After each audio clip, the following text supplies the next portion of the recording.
Friends, हम कर रहे हैं कैपिटल गेन चैप्टर और कैपिटल गेन चैप्टर में हमने एक सेक्शन समझा था, सेक्शन 47।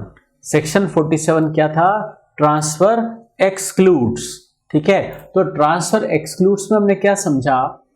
कुछ सिचुएशंस में ट्रांसफर टैक्सेबल नहीं होगा, उसको for the purpose of capital gain chapter transfer ही नहीं माना जाएगा।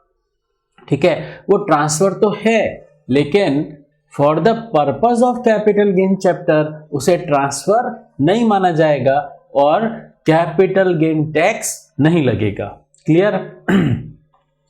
तो सेक्शन 47 ट्रांसफर एक्सक्लूड्स, तो इसकी हम काफी सारी सिचुएशंस कर चुके थे और आज हम करने वाले हैं पेज नंबर 88। देखिए पेज नंबर 88 पर पॉइंट नंबर 12, 13, 14 ये हम करने वाले हैं। ठीक है, तो पेज नंबर 88 पर ट्रांसफरर है कौन? ट्रांसफरर है एनी। ट्रांसफरर कोई भी पर्सन है। ठीक है, ट्रांसफरी कुछ नहीं। क्या ट्रांसफर हो रहा है? ट्रांसफर्ड एसेट क्या है? बॉन्ड्स और debenture, debenture stock, debenture certificate, ये ट्रांसफर्ड एसेट है। शॉर्ट में हम बोले बॉन्ड्स और डिबेंचर्स है, वो ट्रांसफर हो रहे हैं। सिचुएशन क्या है? Conversion of bonds, debenture, debenture certificate into shares और डिबेंचर्स ऑफ दैट कंपनी, मतलब सेम कंपनी। तो आपकी सिचुएशन क्या है? यहां पर सिचुएशन है कन्वर्जन हो रहा है बॉन्ड्स और डिबेंचर्स का। किस में? बॉन्ड्स और डिबेंचर्स का कन्वर्जन हो रहा है सेम कंपनी के शेयर्स और डिबेंचर्स में। ठीक है, तो बॉन्ड्स और डिबेंचर्स का कन्वर्जन हो रहा है शेयर्स और डिबेंचर्स में। तो कन्वर्जन ऑफ बॉन्ड्स, डिबेंचर्स वगैरह इनटू शेयर्स और डिबेंचर्स ऑफ दैट कंपनी, मतलब सेम कंपनी। ठीक है, तो ओल्ड एसेट क्या है? बॉन्ड और डिबेंचर। सेम कंपनी बदले में शेयर्स और डिबेंचर्स दे रही है, तो ये एक्सचेंज ऑफ एसेट है। एक्सचेंज ऑफ एसेट वैसे ट्रांसफर होता है, ठीक है, क्योंकि ट्रांसफर की डेफिनेशन में दे रखा है transfer includes exchange of asset. But ये सिचुएशन इन्होंने दे रखी है ट्रांसफर एक्सक्लूड में, मतलब अगर बॉन्ड और डिबेंचर सेम कंपनी कन्वर्ट कर दे शेयर्स और न्यू डिबेंचर में, तो इस एक्सचेंज को जब कन्वर्जन हुआ, जब एक्सचेंज हुआ, एट दैट टाइम इस एक्सचेंज को टैक्सेबल नहीं किया जाएगा, इस कन्वर्जन को टैक्सेबल नहीं किया जाएगा। तो ओल्ड एसेट क्या है आपके पास? बॉन्ड और डिबेंचर, और बदले में न्यू एसेट क्या मिली? शेयर और डिबेंचर्स। तो ये कन्वर्जन, ये एक्सचेंज टैक्सेबल नहीं है। ठीक है, लेकिन जब इन फ्यूचर जो न्यू एसेट है, न्यू एसेट फ्यूचर में ट्रांसफरी इसको सब्सिक्वेंट ट्रांसफर करे, तो इस न्यू एसेट की कॉस्ट क्या मानी जाएगी? इस न्यू एसेट मतलब शेयर और डिबेंचर जो न्यू एसेट है, उस न्यू एसेट की कॉस्ट क्या मानी जाएगी? डीम्ड कॉस्ट ऑफ एक्विजिशन क्या होगी? कॉस्ट ऑफ प्रीवियस एसेट, मतलब पीसी, प्रीवियस एसेट की कॉस्ट। ठीक है, तो कहने का मतलब वो ओल्ड वाली एसेट की कॉस्ट ही न्यू शेयर्स और डिबेंचर्स की कॉस्ट बन जाएगी। ठीक है, तो ये क्या हुआ? प्रीवियस कॉस्ट मतलब पीसी। और तो न्यू एसेट का कैपिटल गेन टैक्सेबल होगा। न्यू एसेट कल को सब्सिक्वेंट ट्रांसफर करता है ट्रांसफरी, तो न्यू एसेट का गेन कैलकुलेट करते वक्त न्यू एसेट की कॉस्ट क्या मानी जाएगी? प्रीवियस एसेट की कॉस्ट। और डीओए क्या मानी जाएगी? डीओए ऑफ प्रीवियस एसेट, मतलब पीडी। इस केस में भी पीसीपीडी कंसेप्ट लग जाएगा। ठीक है, तो न्यू एसेट की कॉस्ट क्या मानी जाएगी? प्रीवियस एसेट की कॉस्ट। और न्यू एसेट पर इंडेक्सेशन का बेनिफिट कब से मिलेगा? प्रीवियस एसेट की डेट से। क्लियर? तो ढंग से समझना, जब कन्वर्जन हुआ तब तो टैक्सेबल है नहीं। हाँ, फ्यूचर में न्यू एसेट सेल करोगे, at that time capital gain taxable होगा, और उस न्यू एसेट का गेन कंप्यूट करते वक्त सीओए क्या ली जाएगी? प्रीवियस कॉस्ट, और इंडेक्सेशन का भी बेनिफिट प्रीवियस डेट से मिलेगा। क्लियर? फिर पॉइंट नंबर 13 में आइए, transfer any person. Transferred asset है preference shares of a company. Situation क्या है? कन्वर्जन हो रहा है प्रेफरेंस शेयर्स का of a company into equity shares of that company. तो ये सिचुएशन अगेन कन्वर्जन है, सेम कंपनी है, वो अपने प्रेफरेंस शेयर्स को इक्विटी शेयर्स में कन्वर्ट कर रही है। तो पहले किसी पर्सन के पास ओल्ड एसेट क्या था? Preference shares. सेम कंपनी उससे प्रेफरेंस शेयर्स लेकर बदले में उसे इक्विटी शेयर्स इशू कर रही है, मतलब प्रेफरेंस शेयर्स कन्वर्ट हो रहे हैं इक्विटी शेयर्स में। ठीक है? तो ये कन्वर्जन टैक्सेबल नहीं है। क्यों? क्योंकि ये ट्रांसफर एक्सक्लूड में लिख दिया गया है, तो इस कन्वर्जन को ट्रांसफर नहीं माना जाएगा, इस एक्सचेंज को ट्रांसफर नहीं माना जाएगा। कन्वर्जन के वक्त तो टैक्स नहीं लगेगा। जब कन्वर्जन हुआ, प्रेफरेंस शेयर्स कन्वर्ट हो गए इक्विटी शेयर्स में, कन्वर्जन के टाइम पर टैक्स नहीं लगेगा, क्योंकि इस ट्रांसफर को ट्रांसफर ही नहीं माना जा रहा है।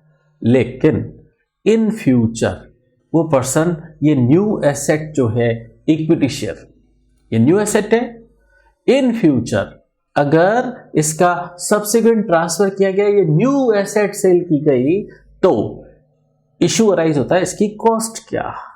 इसकी कॉस्ट क्या मानी जाएगी? Cost of previous asset. Previous asset की कॉस्ट ही न्यू एसेट की कॉस्ट मानी जाएगी। मतलब इन इक्विटी शेयर्स की कॉस्ट क्या मानी जाएगी? जो प्रेफरेंस शेयर्स की कॉस्ट थी। तो न्यू एसेट की कॉस्ट क्या होगी? जो प्रीवियस एसेट की कॉस्ट थी। तो ये क्या हो गया मेरा? Previous cost. Previous cost. तो इक्विटी शेयर्स सेल हो रहे हैं, न्यू एसेट क्या है? Equity shares. इनका सब्सिक्वेंट ट्रांसफर हो फ्यूचर में, तो इनका गेन तो टैक्सेबल होगा। अभी जब कन्वर्जन हुआ प्रेफरेंस शेयर से इक्विटी शेयर में, वो कन्वर्जन टैक्सेबल नहीं है, लेकिन बदले में जो न्यू एसेट मिली इक्विटी शेयर, कल को फ्यूचर में उसका सब्सिक्वेंट ट्रांसफर हो, तो उन इक्विटी शेयर्स का, न्यू एसेट का गेन तो टैक्सेबल होगा। और उसका गेन कैलकुलेट करते वक्त उन इक्विटी शेयर्स की कॉस्ट क्या मानी जाएगी? प्रीवियस एसेट की कॉस्ट। और डीओए भी क्या मानी जाएगी? DOA of previous asset. कहने का मतलब प्रीवियस डेट। ठीक है? तो इन इक्विटी शेयर्स पर प्रीवियस कॉस्ट और प्रीवियस डेट का बेनिफिट मिल जाएगा। ठीक है? तो कन्वर्जन तो टैक्सेबल नहीं। हाँ, कल को वो न्यू एसेट ट्रांसफर हो तो उसका कैपिटल गेन टैक्सेबल, और वो टैक्सेबल कैपिटल गेन कैलकुलेट करते वक्त डीम्ड सीओए और डीम्ड डीओए क्या ली जाएगी? पीसीपीडी। क्लियर? तो हमने किया कन्वर्जन किसका? बॉन्ड और डिबेंचर का। शेयर्स और डिबेंचर्स में सेम कंपनी, और फिर हमने कन्वर्जन किया प्रेफरेंस शेयर्स का इक्विटी शेयर्स में। अब हम 14th पॉइंट पढ़ने जा रहे हैं, ट्रांसफर एनी और ट्रांसफर्ड एसेट क्या है? FCCB referred to in section 115 AC, मतलब foreign currency convertible bonds. FCCB का मतलब फॉरेन करेंसी कन्वर्टिबल बॉन्ड्स। तो FCCB का कन्वर्जन हो रहा है। ठीक है? FCCB का कन्वर्जन हो रहा है किसमें? शेयर्स और डिबेंचर्स ऑफ दैट कंपनी, मतलब सेम कंपनी। इसका मतलब ओल्ड एसेट क्या थी? FCCB, foreign currency convertible bond. ये कन्वर्ट हो गए, तो इसके बदले में क्या मिला? शेयर्स और डिबेंचर्स ऑफ दैट कंपनी। ठीक है? शेयर्स और डिबेंचर्स ऑफ दैट कंपनी। तो ये कन्वर्जन तो टैक्सेबल नहीं है। एक्सचेंज हुआ, ओल्ड एसेट के बदले में न्यू एसेट मिली, एक्सचेंज हुआ, एक्सचेंज वैसे ट्रांसफर होता है, बट इस सिचुएशन को ट्रांसफर एक्सक्लूड में लिख दिया गया, तो ये एक्सचेंज यानी कन्वर्जन टैक्सेबल नहीं है eight the time of conversion. लेकिन न्यू एसेट क्या मिली? शेयर्स और डिबेंचर्स।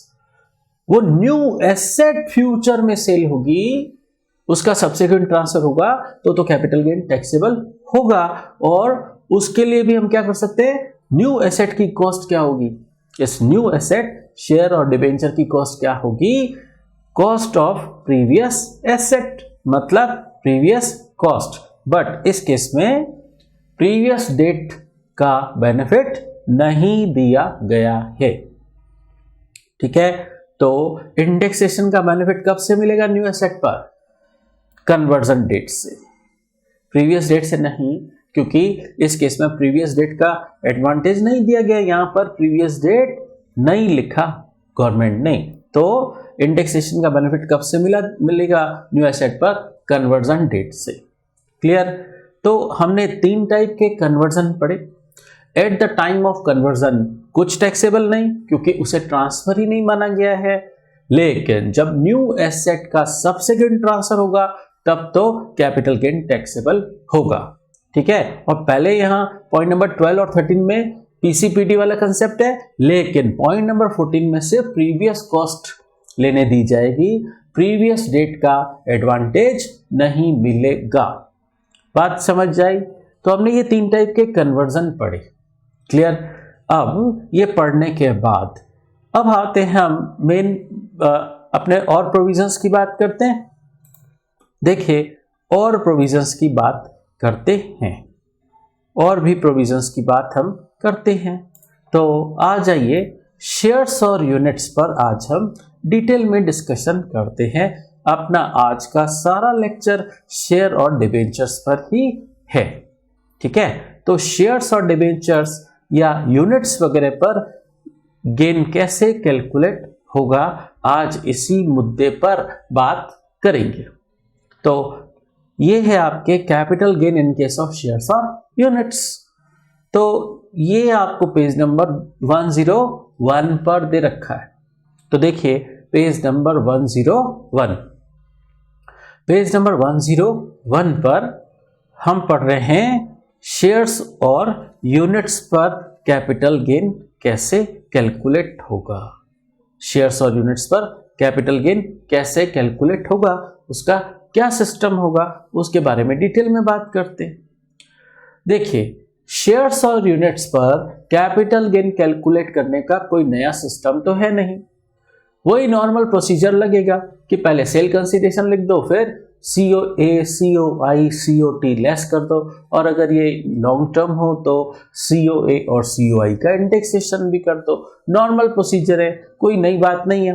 बट डिपेंड करता है कि आपका मोड ऑफ एक्विजिशन क्या था।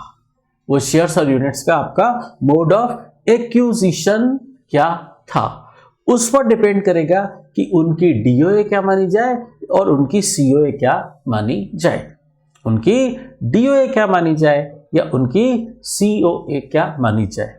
कहने का मतलब वो शेयर्स एक्वायर कैसे हुए थे, उनका मोड क्या था, उनके एक्वायर करने का तरीका क्या था, उससे डिसाइड होगा कि उसकी DOA और COA क्या होगी। क्लियर? तो कहने का मतलब मोड ऑफ एक्विजिशन डिसाइड करेगा, डेट ऑफ एक्विजिशन क्या होगी, कॉस्ट ऑफ एक्विजिशन क्या होगी। जैसे फर्स्ट पॉइंट, ये शेयर सपोज आपको कंपनी ने डायरेक्ट अलॉट किए हैं, तो DOA क्या होगी, अलॉटमेंट डेट। COA क्या होगी, परचेज प्राइस। क्लियर? अगर आपने ये शेयर्स ब्रोकर के थ्रू परचेज किए हैं तो ब्रोकर अपना नोट इश्यू करता है, बिल इश्यू करता है। उसमें वो जो कंफर्मेशन डेट बताता है वो DOA मानी जाएगी। अगर आपने ये शेयर्स ब्रोकर के थ्रू परचेज किए हैं तो ब्रोकर जो नोट इश्यू करता है उसमें जो वो कंफर्मेशन डेट लिख के देता है वो आपकी डेट ऑफ एक्विजिशन मानी जाएगी। और कॉस्ट क्या होगी? Purchase price. सिंपल। तो डिपेंड कर रहा है कि आपका मोड ऑफ एक्विजिशन क्या है, आपने ये शेयर्स खरीदे कैसे थे, वो डिसाइड करेगा कि इन शेयर्स की डीओए सीओए क्या होगी। क्लियर। तीसरा तरीका है डायरेक्ट परचेस फ्रॉम सेलर। आपने डायरेक्टली सेलर से परचेस किए, मतलब ऑफ मार्केट ट्रांजैक्शन किया। ठीक है, बीएससी एनएससी पर नहीं किया। सेलर बायर एक दूसरे को जानते थे, उन्होंने आपस में डायरेक्ट ट्रांजैक्शन कर लिया। ठीक है, तो बायर ने किससे परचेस किया? डायरेक्टली सेलर से। तो उस सिचुएशन में डीओए क्या होगी? Agreed date between seller and buyer. और सीओए कॉस्ट क्या होगी? Purchase price. बहुत ही सिंपल। ठीक है ना। अब फोर्थ पॉइंट आ रहे हम, कन्वर्जन ऑफ बॉन्ड्स और debentures into shares. Conversion of bonds और डिबेंचर्स इनटू शेयर्स, मतलब वो पहले बॉन्ड और डिबेंचर थे और अब शेयर्स बन गए। ठीक है, तो वो कन्वर्जन टैक्सेबल नहीं होगा। अब भी हमने ट्रांसफर एक्सक्लूड्स में पढ़ा था। ठीक है ना, वो कन्वर्जन हुआ बॉन्ड डिबेंचर इनटू शेयर्स और डिबेंचर्स ऑफ दैट कंपनी, तो ये कन्वर्जन ट्रांसफर नहीं माना जाएगा। ये कन्वर्जन ट्रांसफर तो नहीं माना जाएगा, लेकिन वो जो न्यू एसेट है उसके लिए पीसीपीडी का कंसेप्ट लग जाएगा। ऐसा हमने अभी पढ़ा था। तो वही बात यहां आ रही है, वही बात यहां आ रही है। तो देखो, वही बात यहां आ रही है कि अब ये शेयर्स हैं। अब ये क्या हैं? अब ये शेयर्स हैं। तो इन शेयर्स की डीओए क्या मानी जाए? ये पहले कभी बॉन्ड और डिबेंचर थे, न्यू एसेट क्या है? शेयर्स। तो इनकी डीओए क्या मानी जाए? प्रीवियस डेट, मतलब डीओए ऑफ डिबेंचर्स। और इनकी कॉस्ट क्या मानी जाए? जो उन बॉन्ड्स और डिबेंचर्स की कॉस्ट है प्रोपोर्शनेट, वो मानी जाए। ठीक है, तो ओल्ड एसेट थी बॉन्ड और डिबेंचर, कन्वर्ट हो गए शेयर्स में। कन्वर्जन टैक्सेबल नहीं है क्योंकि ये ट्रांसफर एक्सक्लूड्स में लिख दिया गया है। ठीक है, तो कन्वर्जन टैक्सेबल नहीं है। ओल्ड डिबेंचर बॉन्ड लेके आपको शेयर्स दे दिए गए। ठीक है, तो एक्सचेंज ऑफ एसेट हुआ, कन्वर्जन हुआ, ये तो टैक्सेबल नहीं है। लेकिन कल को ये न्यू एसेट क्या है? शेयर्स, ये बेची जाए तो उसका गेन टैक्सेबल होगा। हाँ होगा। तब उसकी कॉस्ट क्या लेंगे? उन शेयर्स की प्रीवियस डेट और प्रीवियस कॉस्ट का फायदा मिल जाएगा। तो पीसी और पीडी, ठीक है, वो कंसेप्ट लग जाएगा, पीसीपीडी का कंसेप्ट लग जाएगा। क्लियर। तो इस पर हम एक क्वेश्चन करते हैं। आ जाइए क्वेश्चन बैंक में। क्वेश्चन बैंक में आ जाइए पेज नंबर 73 पर। पेज नंबर 73 पर क्वेश्चन नंबर 25 करते हैं। देखिए, mister R gets 1000 partly convertible debentures. ये पार्टली कन्वर्टिबल डिबेंचर्स हैं और इनकी फेस वैल्यू है ₹100 ऑफ ए लिमिटेड। और इनकी कॉस्ट क्या है? फेस वैल्यू है 100 रुपया, इनकी कॉस्ट है 200 रुपया। ठीक है, इनकी कॉस्ट है 200 रुपया।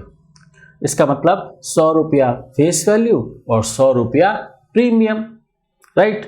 200 रुपया total. At the time of original allotment to him, company ने इनको ओरिजिनल अलॉटमेंट किए ये पार्टली कन्वर्टिबल डिबेंचर्स। ध्यान रखना, ये पार्टली कन्वर्टिबल डिबेंचर्स हैं, पार्टली कन्वर्टिबल डिबेंचर्स हैं। कंपनी ने इनको ये अलॉट कब किए? 17 जुलाई 2004 को। और as per the terms of allotment A limited ने क्या किया? Convert 60% portion. कंपनी ने क्या किया? 60% पोर्शन कन्वर्ट कर दिया of each debenture into 2 equity shares. Her debenture के बदले में 60% पोर्शन का कंपनी ने 2 इक्विटी शेयर दिए और उन इक्विटी शेयर्स की फेस वैल्यू है ₹10।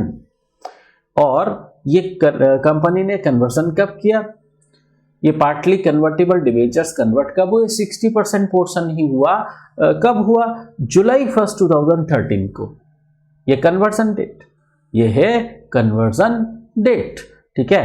और on September 18 2019 mister R transfers 2000 equity shares, ठीक है। तो देखिए इसके पास 1000 डिबेंचर्स थे। कंपनी ने बोला कि ईच डिबेंचर के बदले में आपको 2 इक्विटी शेयर्स दिए जाएंगे, ठीक है। तो इसके पास 1000 क्या थे?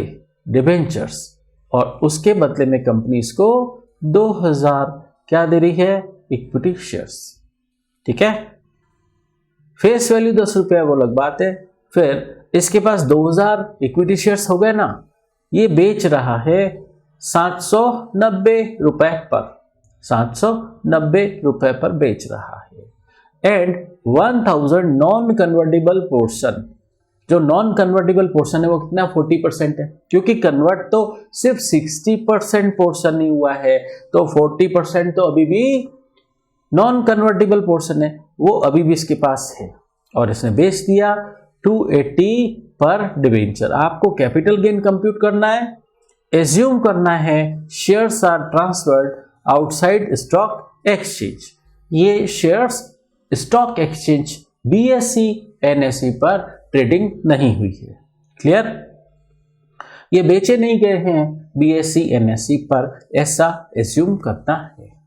अब देखिए ये 60% पोर्शन ही, ये पार्टली कन्वर्टेबल डिबेंचर है, यस, इनका सिर्फ 60% पोर्शन ही कन्वर्टेबल है। अब एक बहुत ही इंपॉर्टेंट बात, पार्शियल कन्वर्जन, ये पार्टली कन्वर्टेबल डिबेंचर है, इनका इफेक्ट फेस वैल्यू पे पड़ता है, ना कि क्वांटिटी पर। बहुत ही इंपॉर्टेंट बात, बहुत ही इंपॉर्टेंट बात, ये कन्वर्जन का इफेक्ट फेस वैल्यू पर पड़ता है, क्वांटिटी पर नहीं, ठीक है। तो क्वांटिटी पर कोई इफेक्ट नहीं पड़ेगा। इसके पास डिबेंचर्स कितने? 1000, वो 1000 ही रहेंगे, क्वांटिटी सेम रहेगी, इफेक्ट फेस वैल्यू पर पड़ेगा। अच्छा, क्वांटिटी सेम रहे तो अब फेस वैल्यू क्या हो जाएगी? क्वांटिटी तो सेम रहेगी, फेस वैल्यू क्या हो जाएगी? ₹100 का 40% ही अब नॉन कन्वर्टेबल रहा। 60% तो शेयर्स में कन्वर्ट हो गया ना, 60% तो शेयर्स में कन्वर्ट हो गया, तो डिबेंचर्स के फॉर्म में 40% ही रहा। तो इफेक्ट ध्यान रखना, क्वांटिटी पर नहीं पड़ेगा, फेस वैल्यू पर पड़ेगा। क्लियर? तो अब ये खरीदे कितने में गए थे? खरीदे तो कितने में गए थे? 100 रुपए के थे और 200 रुपए के रेट से खरीदे 1000, तो कॉस्ट कितनी हुई? 2 लाख, ठीक है। 1000 थे डिबेंचर्स, उनकी कॉस्ट 200 रुपया, तो वैसे डिबेंचर्स की टोटल कॉस्ट कितनी है? 2 लाख है। समझ आ रही बात? कॉस्ट है इसकी 2 लाख। अब क्या करना है देखो, और इसके बदले में 1 मिनट देखिए, शेयर्स कितने मिले? एक डिबेंचर के बदले में 2, तो एक डिबेंचर के बदले में 2 शेयर्स मिल गए, ठीक है। उसकी फेस वैल्यू 10 रुपया है। दोबारा सुनना, मैंने कहा कन्वर्जन का इफेक्ट फेस वैल्यू पर पड़ेगा, क्वांटिटी पर नहीं।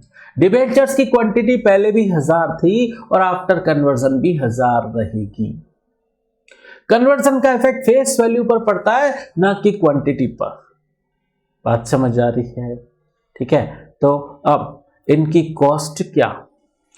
टोटल कॉस्ट तो देखो, हमने अभी बात की कितनी थी? 2 लाख। वो 2 लाख तो है ही, और उसका सिंपल कॉस्ट एलोकेशन कर दो, ठीक है। वो 2 लाख का क्या करोगे? 60% तो शेयर्स में कन्वर्ट हो गया। 2 लाख का 60% तो शेयर्स में कन्वर्ट हो गया, तो 2 लाख का 60% 1,20,000, और 40% ही अब डिबेंचर के फॉर्म में रहा, ठीक है। तो वो हो गया 80,000। तो सिंपल हमने क्या किया? 2 लाख की जो कॉस्ट थी, 2 लाख की जो कॉस्ट थी, उसका हमने सिंपल कॉस्ट एलोकेशन कर दिया 60-40 के रेशियो में। सिंपल कॉस्ट अलोकेशन करना है। कहने का मतलब ये कि शेयर्स को कॉस्ट कहां से मिली? डिबेंचर्स से। शेयर्स की कॉस्ट क्या? चूंकि ये पार्टली कन्वर्टिबल डिबेंचर्स कन्वर्ट हो गए शेयर्स बने, तो इन शेयर्स की कॉस्ट क्या? Proportionate cost of debenture. In shares की कॉस्ट क्या? Proportionate cost of debenture. हमने यही पढ़ा था ना अभी, हमने यही पढ़ा था अभी। क्या पढ़ा था? प्रोपोर्शनेट कॉस्ट ऑफ बॉन्ड्स और डिबेंचर्स। क्लियर? तो देखिए क्वेश्चन में कॉस्ट आ गई आपके पास, शेयर्स की भी, डिबेंचर्स की भी। अब एक बात समझना, ये कितने में बेचे गए? तो देखो ये 2000 इक्विटी शेयर्स बेचे गए 279 पर, ठीक है। तो इक्विटी शेयर्स बेचे गए 790 पर। तो देखो 2000 इक्विटी शेयर्स हैं, 2000 इक्विटी शेयर्स हैं, ठीक है। 2000 इक्विटी शेयर्स हैं इनटू किस रेट से बेचे गए? 790 की रेट से। तो ये आपकी सेल कंसीडरेशन आ गया 15,80,000 शेयर्स का सेल कंसीडरेशन। अब एक बात समझना, और डिबेंचर्स का सेल कंसीडरेशन कितना है? देखिए क्वांटिटी तो 1000 ही है, क्वांटिटी पे इफेक्ट नहीं पड़ता, और ये 280 में बेचे गए, ठीक है। तो 280, तो 1000 क्वांटिटी ही है, क्वांटिटी पर इफेक्ट नहीं पड़ता कन्वर्जन का, ठीक है, इनटू 280 में बिक गए, तो डिबेंचर्स का सेल कंसीडरेशन भी आ गया। क्लियर? अब एक बात समझना, डिबेंचर्स का होल्डिंग पीरियड क्या होगा? देखो डिबेंचर्स का होल्डिंग पीरियड क्या होगा? डिबेंचर्स मिले कब थे? देखो डिबेंचर्स मिले कब थे? ओरिजिनल अलॉटमेंट में मिले थे जुलाई 17, 2004, तो 17 जुलाई 2004 ये तो हो गई डेट ऑफ एक्विजिशन। और बेचे कब जा रहे हैं? ये बेचे जा रहे हैं सितंबर 18, 2019 को, तो सितंबर 18, 2019 को बेचे जा रहे हैं। बताइए लॉन्ग टर्म हो गए क्या? बताइए लॉन्ग टर्म हो गए क्या? लिस्टेड अनलिस्टेड होने की कोई इंफॉर्मेशन नहीं दे रखी है, ठीक है। तो क्या देखें हम, ये मोर देन 36 मंथ्स हो गया, हाँ लॉन्ग टर्म हो गए, लॉन्ग टर्म हो गए, डिबेंचर लॉन्ग टर्म हो गए। तो डिबेंचर का गेन कैसे निकालिए? सेल कंसीडरेशन आ गया था आपका, कॉस्ट आपकी 80,000 है, ये वो लिख दीजिए। अब मजे की बात यह है कि डिबेंचर्स पर, भले डिबेंचर ही आपके लॉन्ग टर्म है, डिबेंचर आपके ये लॉन्ग टर्म है, बट इसका इंडेक्सेशन नहीं होगा। क्यों नहीं होगा? अरे हमने पढ़ा था fourth proviso to section 48, fourth proviso to section 48 पढ़ा था हमने, उसमें दे रखा था डिबेंचर्स और बॉन्ड्स का इंडेक्सेशन नहीं होता है। ध्यान है? तो ध्यान रखना, डिबेंचर्स और बॉन्ड्स का इंडेक्सेशन नहीं होता है। वो हमने कहां पढ़ा था? वो हमने सेक्शन 48 में पढ़ा था। देखो पेज नंबर आपको दे रखा है, हम ऑलरेडी पढ़ चुके हैं, पेज नंबर 90 पर, पेज नंबर 90 पर हम ऑलरेडी पढ़ चुके हैं। फोर्थ प्रोविजो कह रहा है कि एसेट भले ही लॉन्ग टर्म हो, डिबेंचर और बॉन्ड लॉन्ग टर्म हो, इंडेक्सेशन का बेनिफिट नहीं मिलेगा, ठीक है। लेकिन कुछ कुछ का मिलेगा, कुछ बॉन्ड्स और डिबेंचर्स के केस में आपको इंडेक्सेशन अलाउड है, वैसे नॉर्मली अलाउड नहीं है डिबेंचर बॉन्ड के केस में। लेकिन अगर वो कैपिटल इंडेक्स्ड बॉन्ड है या सोवेरियन, या फिर वो सोवेरियन गोल्ड बॉन्ड है इशूड बाय आरबीआई, तो उस केस में इंडेक्सेशन का बेनिफिट मिल जाएगा। नॉर्मली नहीं मिलता है, डिबेंचर और बॉन्ड के केस में इंडेक्सेशन का बेनिफिट नॉर्मली नहीं मिलता है, लेकिन अगर वो कैपिटल इंडेक्स्ड बॉन्ड है या sovereign gold bond issued by RBI है, तो फिर इंडेक्सेशन का बेनिफिट मिलता है। क्लियर? तो देखो इस केस में ये आपके डिबेंचर लॉन्ग टर्म है, बट उसका इंडेक्सेशन अलाउ नहीं है। तो indexation benefit is not allowed in case of debentures, right. चलिए, तो ये गेन क्या, डिबेंचर का गेन 2 लाख आया, ठीक है, 2 लाख भले ही आया और ये लॉन्ग टर्म है, इंडेक्सेशन भले ही नहीं हुआ तो क्या हुआ, ये एसेट तो लॉन्ग टर्म है, लॉन्ग टर्म होने के बाद भी इंडेक्सेशन नहीं हुआ डिबेंचर के केस में, तो गेन का नेचर तो लॉन्ग टर्म ही रहेगा, हाँ, इंडेक्सेशन का बेनिफिट नहीं मिलेगा। क्लियर। अब देखिए आपके शेयर्स कितने, 2000 शेयर्स, फेस वैल्यू 10 रुपया, कॉस्ट क्या, उसकी कॉस्ट हमने मानी कितनी, 1,20,000, 1,20,000 इनकी कॉस्ट। अब एक बात समझना, ये आपको कन्वर्ट होके कब मिले थे, आपकी कन्वर्जन डेट क्या थी, आपकी कन्वर्जन डेट थी जुलाई 1, 2013। ये ध्यान रखना, आपकी कन्वर्जन डेट जुलाई 1, 2013 है, कन्वर्जन डेट, तो इसकी डेट ऑफ एक्विजिशन यही होनी चाहिए, है ना, जुलाई 1, 2013 होनी चाहिए। तो आपके इक्विटी शेयर्स की डेट ऑफ एक्विजिशन 1 जुलाई 2013 होनी चाहिए, है ना, कन्वर्जन डेट को के दिन आपको इक्विटी शेयर्स मिले, तो इन इक्विटी शेयर्स की डेट ऑफ एक्विजिशन 1 जुलाई 2013 होनी चाहिए। बट ये इक्विटी शेयर्स आपको डिबेंचर्स के से कन्वर्ट होके मिले हैं और यहां पर पीसीबीडी का कंसेप्ट लग जाता है, तो जो डिबेंचर्स की डेट ऑफ एक्विजिशन थी वही इन शेयर्स की डेट ऑफ एक्विजिशन मानी जाएगी, ठीक है। तो इस केस में क्या होगा, इस केस में आपकी डेट ऑफ एक्विजिशन शेयर्स के लिए 1 जुलाई यानी कन्वर्जन डेट ऑफ एक्विजिशन नहीं मानी जाएगी, प्रीवियस डेट ही मानी जाएगी, प्रीवियस एसेट मतलब डिबेंचर की डेट ऑफ एक्विजिशन ही इन इक्विटी शेयर्स की डेट ऑफ एक्विजिशन मानी जाएगी, क्योंकि पीसीपीडी कंसेप्ट लग रहा है यहां पर, समझ आ रही बात। तो ध्यान रखना, कन्वर्जन डेट डीओए नहीं है इक्विटी शेयर्स के लिए, वो डिबेंचर्स की डीओए ही इन इक्विटी शेयर्स की डीओए मानी जाएगी ड्यू टू पीसीपीडी कंसेप्ट, ठीक है। अब आपकी डेट ऑफ ट्रांसफर तो डिबेंचर और इक्विटी शेयर्स दोनों की सेम है, तो इन इक्विटी शेयर्स की कॉस्ट क्या निकाली थी आपने, बोलो, 1,20,000। इसका करो इंडेक्सेशन, इसका इंडेक्सेशन करो, ऊपर डीओटी का इंडेक्स लिखना, डीओटी का इंडेक्स 289, नीचे डीओए का इंडेक्स लिखना, ठीक है, 113, तो इंडेक्स कॉस्ट आ गई आपकी 3,06,903, और ये तो इंडेक्स कॉस्ट थी। इक्विटी शेयर्स के केस में तो होगा इंडेक्सेशन, अगर एसेट लॉन्ग टर्म है तो होगा ना। अब लॉन्ग टर्म कैपिटल गेन आ गया शेयर्स का, क्लियर। अब ये तो हमने किया कन्वर्टिबल, पार्टली कन्वर्टिबल डिबेंचर्स पर क्वेश्चन, क्लियर, और यहां पर हमने देखा पीसीपीडी कंसेप्ट लगा, क्लियर। तो ये हमने देखा यहां पर शेयर्स और यूनिट्स का हम डिस्कस कर रहे थे, और हमने कहा पार्टली कन्वर्टिबल डिबेंचर्स हैं वो शेयर्स में कन्वर्ट हो गए हैं, ठीक है। तो उस केस में क्या होता है, देखिए पेज नंबर 101 पर दोबारा आ जाइए, पेज नंबर 101 पर दोबारा आ जाइए। देखो क्या दे रखा था कि प्रीवियस डेट और प्रीवियस कॉस्ट का एडवांटेज मिलेगा, क्लियर, बात पूरी हो गई आपकी। चलो अब आगे बात करें, अब आगे बात करते हैं राइट शेयर्स की।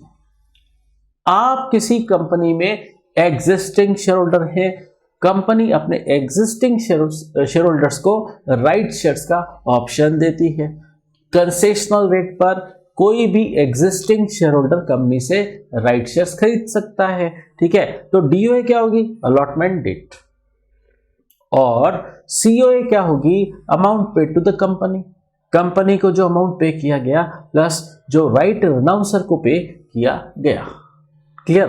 तो सपोज कंपनी को 60 रुपए पे करना है, फॉर एग्जांपल मैं एग्जिस्टिंग शेयर होल्डर नहीं हूं, मैं एग्जिस्टिंग शेयर होल्डर नहीं हूं, क्लियर। तो देखो मैं एग्जिस्टिंग शेयर होल्डर नहीं हूं, या ऐसे मान लेते हैं हम, मिस्टर एक्स है एग्जिस्टिंग शेयर होल्डर, इसके पास ओरिजिनल शेयर्स थे 1000। कंपनी ने इसको कहा हम आपको राइट शेयर्स देते हैं 1000 ओरिजिनल शेयर्स के बदले में हम आपको राइट शेयर्स 2000 देते हैं। इन शेयर्स की मार्केट प्राइस, फेस वैल्यू भले ही 10 रुपया हो, मार्केट प्राइस 500 रुपए चल रही है, तो कंपनी ने कहा हम आपको कंसेशनल रेट पर ही दे देंगे 60 रुपीज। कंपनी को 60 रुपीज पे करके आप ये 2000 शेयर्स खरीद सकते हैं। ठीक है, तो इसमें से आपने 800 शेयर्स तो खुद खरीद लिए, बाकी के 1200 शेयर्स आपने राइट बेचा, अपना राइट बेचा मिस्टर वाई को। ठीक है, एक्स ने मिस्टर वाई को अपना राइट बेचा 1200 शेयर्स का। उसके पास राइट था कितने का? 2000 राइट शेयर्स थे का ऑप्शन था उसके पास, 800 तो उसी ने ही खरीद लिए मिस्टर एक्स ने, और बाकी के 1200 शेयर्स का राइट का ऑप्शन उसने मिस्टर वाई को बेच दिया। ठीक है, और मिस्टर वाई से पैसा मिला। क्लियर? मिस्टर वाई से कितना पैसा मिला? तो मान लीजिए इसने इसको राइट दिया कितने रुपीस में? 4800 में। क्लियर? 4800 में। अब बताइए मिस्टर वाई कंपनी को पे करेगा या नहीं करेगा? कंपनी को तो वो 60 रुपए पे करेगा ही, और वो मिस्टर एक्स को भी पे कर रहा है कितना? 4800। ठीक है, तो 1200 शेयर्स का वो 4800 पे कर रहा है। ठीक है ना, तो कितना? 4 रुपया वो मिस्टर एक्स को पे कर रहा है। मिस्टर एक्स को 4 रुपया पे कर रहा है पर शेयर के हिसाब से देखे तो, वैसे टोटल 4800 पे कर रहा है, अगर पर शेयर के हिसाब से देखे तो 4 रुपया पे कर रहा है, और वो कंपनी को भी तो 60 रुपया पे करेगा। क्लियर? मिस्टर एक्स राइट रिनाउंसर है, वो 1200 शेयर्स पर अपना राइट रिनाउंस कर रहा है। तो बताइए मिस्टर एक्स को जो मिस्टर वाई से पैसा मिला, मिस्टर एक्स को मिस्टर वाई से जो पैसा मिला 4800, उस पर कैपिटल गेन टैक्स लगेगा या नहीं लगेगा? क्यों? हमने पढ़ा था ट्रांसफर की definition, transfer includes relinquishment of asset और any right in asset. Mister X in right shares पर अपना राइट रिलाइंक्विश कर रहा है, तो ट्रांसफर हुआ, तो ये 4800 उसको जो मिला अपना राइट रिलाइंक्विश करने के एवज में, वो तो मिस्टर एक्स को टैक्सेबल होगा कैपिटल गेन हेड में। क्लियर? अब सवाल पैदा होता है मिस्टर वाई के नजरिए से सोचें। मिस्टर वाई कंपनी को कितना पे कर रहा है? मिस्टर वाई कंपनी को 60 रुपया पे कर रहा है, और वो राइट रिनाउंसर यानी मिस्टर एक्स को कितना पे कर रहा है? 4 रुपया। तो अब मिस्टर वाई के लिए कॉस्ट क्या? 64 पर शेयर। उसने कंपनी को 60 रुपया पे किया और उसने राइट रिनाउंसर को 4 रुपया पे किया, तो मिस्टर वाई के लिए कॉस्ट क्या? 64 पर शेयर। बात समझ आई? इसका हम एक प्रैक्टिकल क्वेश्चन आगे चल के करेंगे। चलिए अब बोनस शेयर्स की बात करते हैं। बोनस शेयर्स की डीओए क्या मानी जाएगी? बोनस शेयर्स की डीओए क्या मानी जाएगी? अलॉटमेंट डेट और कॉस्ट क्या? वैसे तो निल। बोनस शेयर्स की कॉस्ट क्या होती है? निल होती है। क्लियर? बोनस शेयर्स की कॉस्ट निल होती है, लेकिन इस पर एफएमवी एज ऑन 1 अप्रैल 2001 का कंसेप्ट एप्लीकेबल है। अच्छा, इस पर concept of FMV as on 1 April 2001 applicable है। तो अगर अलॉटमेंट डेट 1 अप्रैल 2001 से पुरानी हुई तो क्या होगा? एफएमवी बन जाएगी कॉस्ट। कैसे? देखो, समझना इस बात को। आप इसकी बोनस शेयर्स की डेट ऑफ एक्विजिशन है सपोज 1 अप्रैल 2001 से पहले, तो सीओए क्या लेते हैं हम? एक्चुअल कॉस्ट, और FMV as on 1 April 2001, suppose actual cost है 0, एक्चुअल कॉस्ट तो 0 ही होगी ना, और FMB सपोज है 8 रुपया, तो विच इज हायर 8 रुपया, मतलब FMB बन गई कॉस्ट। तो यहां यही दे रखा है, COA क्या होगी, FMB as on 1 April 2001। Clear. लेकिन अलॉटमेंट डेट अगर ऑन और आफ्टर 1 अप्रैल 2001 है तो कॉस्ट निल ही होगी। ठीक है, तो बोनस शेयर्स पर FMB एज ऑन 1 अप्रैल 2001 का कंसेप्ट लगेगा। क्लियर, बात समझ आई कि नहीं? ठीक है, तो ये हमने शेयर्स और यूनिट्स का कैपिटल गेन कैसे कंप्यूट होगा, उसके लिए हमने समझा कि उनका मोड ऑफ एक्विजिशन डिसाइड करेगा कि उनकी COA और DOA क्या होगी। वो खरीदने का मोड, खरीदने का तरीका, मोड ऑफ एक्विजिशन डिसाइड करेगा कि इनकी DOA COA क्या होगी।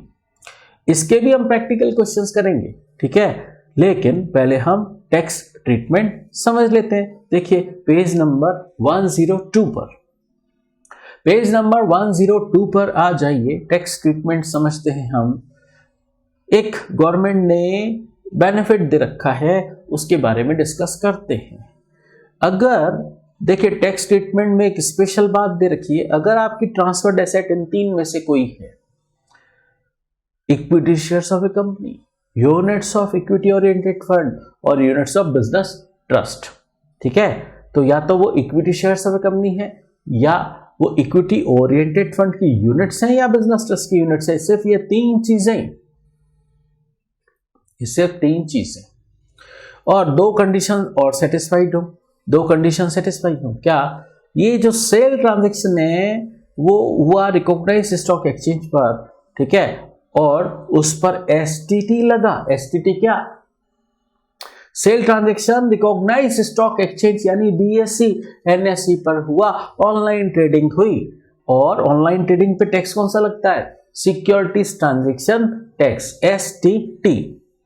तो अगर ये दो कंडीशन सेटिस्फाई हो तो सपोज LTCG हुआ, LTCG हुआ तो LTCG सेक्शन 112A में टैक्सेबल है, और अगर STCG हुआ तो सेक्शन 111A में टैक्सेबल है। ठीक है, तो अगर LTCG हुआ है तो वो टैक्सेबल होगा सेक्शन 112A में। अब उसमें एक सिस्टम समझना, 1 लाख तक अगर हुआ ये LTCG तो टैक्स लगेगा 0%, लगेगा टैक्स। यूं मत कहना एग्जैम्प्ट है 1 लाख तक, लगेगा 1 लाख तक टैक्स, बट 0% लगेगा, एग्जम्पशन नहीं है ये। ठीक है, लगेगा टैक्स 1 लाख पर, 0% लगेगा, वो अलग बात है। और 1 लाख से ऊपर जो LTCG गया है वो एक्सेस पर 10% टैक्स लगेगा। ये है सेक्शन 112A। क्लियर। और अगर शॉर्ट टर्म कैपिटल गेन हुआ तो सेक्शन 111A में ये short term capital gain taxable होगा और टैक्स रेट 15% लगेगी। क्लियर। तो ये सिर्फ इन तीन चीजों पर, वो तीन चीजें कौन सी, ढंग से सुनना, equity shares of a company, units of equity oriented fund और यूनिट्स ऑफ बिजनेस ट्रस्ट, ये तीन चीजें बेचें। रिकॉग्नाइज स्टॉक एक्सचेंज पर ट्रेडिंग की, ऑनलाइन ट्रेडिंग की, और ऑनलाइन ट्रेडिंग करने पर STT लग गया, इस सेल ट्रांजैक्शन पर STT लग गया। तो अगर LTCG हुआ तो सेक्शन 112A लगेगा, और अगर शॉर्ट टर्म कैपिटल गेन हुआ तो सेक्शन 111A लगेगा। अगर LTCG हुआ तो सेक्शन 112A लगेगा, और उसमें 1 लाख तक के LTCG पर 0% टैक्स और एक्सेस LTCG पर 10% टैक्स लगेगा। और short term capital gain covered by 111A, उस पर तो 15% टैक्स लगेगा। क्लियर। तो सारी बात आ रही है कि ये सेल ट्रांजैक्शन पर STT लगा के नहीं, सिक्योरिटीज ट्रांजैक्शन टैक्स लगा के नहीं। ठीक है, तो ये सिस्टम है। और नीचे दे रखा है आपको, the relevant sale transaction is made through recognised stock exchange, then अगर आप ऑनलाइन ट्रेडिंग करते हैं तो STT लगता है। किस पर? सेल कंसीडरेशन पर लगता है, सेल कंसीडरेशन पर लगता है। अब ये जो STT लगा ना, ऑनलाइन ट्रेडिंग करने पर परचेज करते वक्त भी लगता है, सेल करते वक्त भी लगता है, परचेज करते वक्त भी लगता है, सेल करते वक्त भी लगता है। और जब परचेज करते वक्त लगेगा ना तो आप उसको COA में इंक्लूड करना चाहोगे, और जो बेचते वक्त लगेगा उसको आप COT मानना चाहोगे, है ना। लेकिन गवर्नमेंट ने STT का डिडक्शन देने से मना कर दिया है। STT shall not be allowed as deduction, मतलब परचेज के वक्त लगे STT तो उसे कॉस्ट ऑफ एक्विजिशन में इंक्लूड नहीं करना है, और बेचते वक्त लगे तो उसे COT नहीं मानना है। It shall not form part of COA, COI, COT। इसे न तो कॉस्ट ऑफ एक्विजिशन का पार्ट माना जाएगा, न कॉस्ट ऑफ इंप्रूवमेंट माना जाएगा, और न ही कॉस्ट ऑफ ट्रांसफर में इंक्लूड किया जाएगा। ठीक है, तो STT का डिडक्शन नहीं मिल रहा है। ठीक है, STT क्या, ऑनलाइन ट्रेडिंग करते हैं जब BSE NSE पर, BSE NSE स्टॉक एक्सचेंज है, उन पर ट्रेडिंग करते हैं तो वो टैक्स लेते हैं, सिक्योरिटीज ट्रांजैक्शन टैक्स। ठीक है, तो यहाँ क्या प्रोविजन था, अगर ये 3 चीजें बेचे हम, अगर ये हम 3 चीजें बेचें और रिकॉग्नाइज स्टॉक एक्सचेंज पर बेचें, STT लग जाए तो LTCG पर और STCG पर कंसेशनल टैक्स रेट लगेगी। हमने ये समझा, क्लियर। और एक बात और समझी हमने, STT का डिडक्शन मिलेगा ही नहीं, कैपिटल गेन हेड में STT का डिडक्शन मिलेगा ही नहीं। इस बात का सोर्स कहाँ है, ये बात कहाँ से आई है, इसका सोर्स क्या है, तो देखिए सेक्शन 48 में दे रखा है। ये पेज नंबर 91 पर देखिए, पेज नंबर 91 पर 7th प्रोविजो टू सेक्शन 48 दे रखा है। उसमें दे रखा है, while computing taxable capital gain, deduction of securities transaction tax shell not be allowed. STT का डिडक्शन नहीं मिलेगा।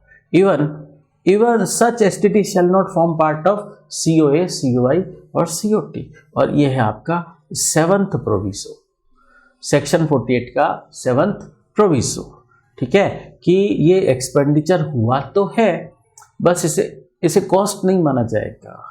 ये ना तो COA में इंक्लूड होगा, ना COI कहलाएगा, ना COT में इंक्लूड होगा। क्लियर। तो STT का डिडक्शन मना हो गया। क्लियर। अब STT से रिलेटेड एक बात हम और डिस्कस कर लेते हैं, बहुत ही काम की बात है, तो ढंग से समझना।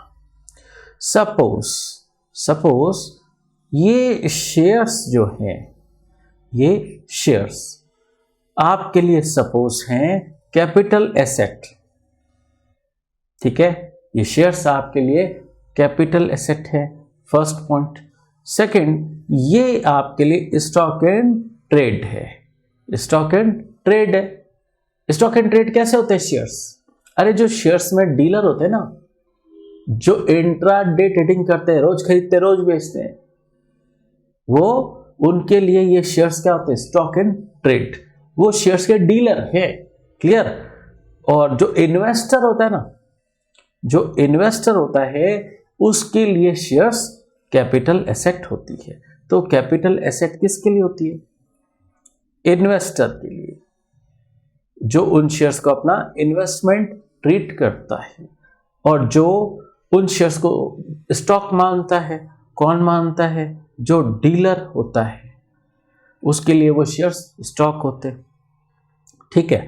अगर वो शेयर्स कैपिटल एसेट है तो क्या होगा? STT का डिडक्शन मिलेगा कि नहीं? अगर कैपिटल एसेट है तो नहीं मिलेगा।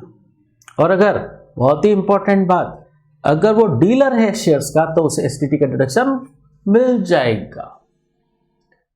कंपैरिजन समझ आ रहा है? वो शेयर्स अगर SSE के लिए कैपिटल एसेट है तो STT का डिडक्शन नहीं मिलेगा, और अगर वो स्टॉक इन ट्रेड है शेयर्स तो फिर STT का डिडक्शन मिल जाएगा। ये बात कहां दे रखी है? देखो, एसटीटी का डिडक्शन नहीं मिलेगा, कैपिटल एसेट है। ये बात तो कहां दे रखी है, सेवंथ प्रोविजो टू सेक्शन 48 में, ठीक है। तो सेवंथ प्रोविजो टू सेक्शन 48 में दे रखी। और अगर डीलर है तो बिजनेस हेड लगेगा, और बिजनेस हेड कहता है हाँ वो डीलर है तो उसे एसटीटी का डिडक्शन मिल जाएगा। और वहां पर सेक्शन है 36 सबसेक्शन 1 और क्लॉज है 15। सेक्शन 36 सबसेक्शन 1 क्लॉज 15 है। क्या है, सेक्शन 36 सब सेक्शन 1 और क्लॉज 15 है उधर। वो कहता है एसटीटी का डिडक्शन मिल जाएगा, क्योंकि ये एसेट एसएससी के लिए स्टॉक है, तो ये सेल करेगा तो बिजनेस इनकम होगी, तो बिजनेस हेड लगेगा उसके लिए। इन्वेस्टर के लिए लगता है कैपिटल गेन हेड और डीलर के लिए लगता है बिजनेस हेड। तो अगर कैपिटल गेन हेड लगा तो वो तो मना कर रहा है, seventh proviso to section 48 STT का डिडक्शन नहीं मिलेगा। और डीलर के लिए लगेगा बिजनेस हेड, और बिजनेस हेड में सेक्शन 36 सबसेक्शन 1 क्लॉज 15 कहता है एसटीटी का डिडक्शन मिल जाएगा। बात समझ आई, क्लियर? तो ये सिस्टम है, इसका भी ध्यान रखना पड़ेगा।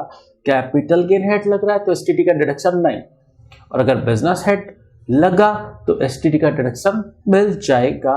बात समझ आई कि नहीं? तो ये ट्रीटमेंट है शेयर्स और यूनिट्स सेल करने पर, ये ट्रीटमेंट है, क्लियर? चलिए अब ये हम कर रहे थे अपना शेयर्स और डिबेंचर्स के बारे में, ठीक है। ये हम कर रहे थे शेयर्स और यूनिट्स का ट्रीटमेंट, और हमने उस पर कैपिटल गेन की भी बातें कर दी। एलटीसीजी हुआ तो सेक्शन 112A लगेगा 3 एसेट्स पर ही। तो 3 एसेट्स क्या, equity shares of a company, units of equity oriented fund और यूनिट्स ऑफ बिजनेस ट्रस्ट। इनका ट्रेडिंग अगर रिकॉग्नाइज्ड स्टॉक एक्सचेंज पर हुई और ये एसटीटी सफल्ड है, तो अगर एलटीसीजी एसटीटी सफल्ड है तो सेक्शन 112A लगेगी। 1 लाख तक 0% टैक्स लगेगा, एक्सेस एलटीसीजी पर 10% टैक्स लगेगा, और अगर एसटीसीजी है तो सेक्शन 111A लगेगा, टैक्स रेट 15% लगेगी, और एसटीटी जो लगा उसका डिडक्शन नहीं मिलेगा। कैपिटल गेन हेड में एसटीटी का डिडक्शन नहीं मिलता। सेवंथ प्रोविजो टू सेक्शन 48 में रेस्ट्रिक्शन लगा रखा है गवर्नमेंट ने, एसटीटी का डिडक्शन नहीं मिलेगा। चलिए हमने कुछ बातें शेयर्स और यूनिट्स को लेकर की, अब बात करते कुछ क्वेश्चंस की। कुछ क्वेश्चंस की बात करते हैं। आ जाइए क्वेश्चन नंबर 26 में। क्वेश्चन नंबर 26 करते, क्वेश्चन बैंक में दे रखा है पेज नंबर 73 पर। पेज नंबर 73 पर क्वेश्चन बैंक में, पेज नंबर 73 पर क्वेश्चन नंबर 26। तो क्वेश्चन नंबर 26 देखते हैं। Mister P holds 1000 equity shares in x limited since 16 जून 1996 और कॉस्ट ऑफ एक्विजिशन है 12,000, ठीक है। अब आपकी देखो डीओए प्रायर टू 1 अप्रैल 2001 है ना, ठीक है। तो एक्चुअल कॉस्ट आपको दे रखी है 12,000 और एफएमवी भी दे रखी है 1 अप्रैल 2001 की 17,000। बताओ क्या लोगे? आपकी सीओए होगी कितनी? विच एवर इज हायर क्या है? 17,000, क्लियर? फिर आगे X limited offers 2,000 right shares of ₹10 each to mister P on May 1st 2019 को at a premium of ₹50। Face value 10 रुपया है, प्रीमियम 50 रुपया रखा गया है, तो फेस वैल्यू 10 है और प्रीमियम 50 रुपया रखा गया है। कहने का मतलब इन राइट शेयर्स की इशू प्राइस क्या होगी बोलो? इन राइट शेयर्स की इशू प्राइस फेस वैल्यू 10 और प्रीमियम 50, तो इशू प्राइस 60 हुई। क्लियर? तो राइट शेयर्स की इशू प्राइस 60 है पर शेयर।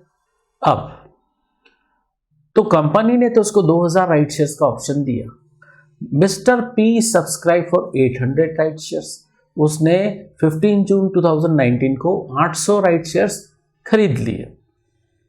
बाकी के 1200 राइट शेयर्स उसने मिस्टर जेड के फेवर में रिनाउंस कर दिए।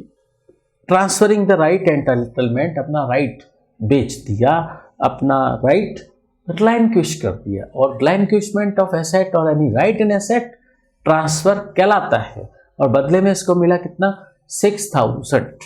तो ये 6000 इसके लिए क्या हुआ? राइट अनाउंस करने के एवज में मिला ना, और हाथों हाथ मिल गया।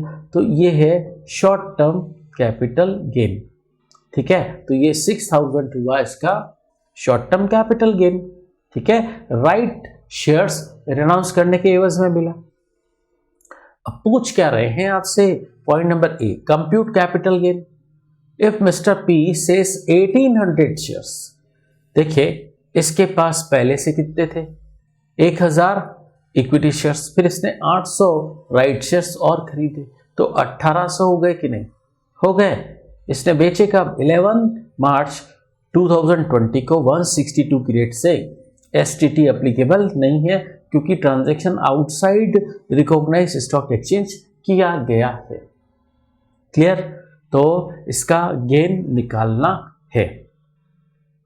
गेन निकालते ओरिजिनल शेयर्स का अलग निकलेगा और राइट शेयर्स का अलग निकलेगा। क्यों? ये हैं तो शेयर्स ही, तो साथ ही क्यों ना निकालते? ओरिजिनल और राइट शेयर सबका साथ ही निकाल देते। कैसे निकालते बोलो? अरे ओरिजिनल शेयर्स की डेट ऑफ एक्विजिशन अलग है, राइट शेयर्स की अलग है ना? तो क्या होगा? अलग अलग ही निकालना पड़ेगा। तो देखो मिस्टर पी के लिए कैपिटल गेन निकालते हैं। ओरिजिनल शेयर्स की इसकी डीओए क्या है?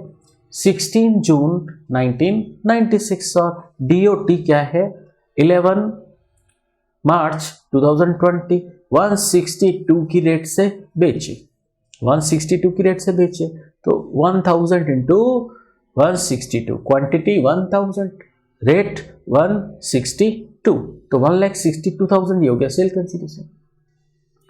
और कॉस्ट क्या? 17,000 कॉस्ट है। ऊपर डीओटी का इंडेक्स आएगा, ऊपर डीओटी का इंडेक्स आएगा और नीचे डीओए का इंडेक्स आएगा। ठीक है, और डीओए तो हमारी पुरानी है काफी। ठीक है, डीओए क्या है? 16 जून 1996, इसका इंडेक्स 100 मानो, 100, तो इंडेक्स्ड कॉस्ट आ गई। इंडेक्स्ड कॉस्ट कितनी आई? 49,130,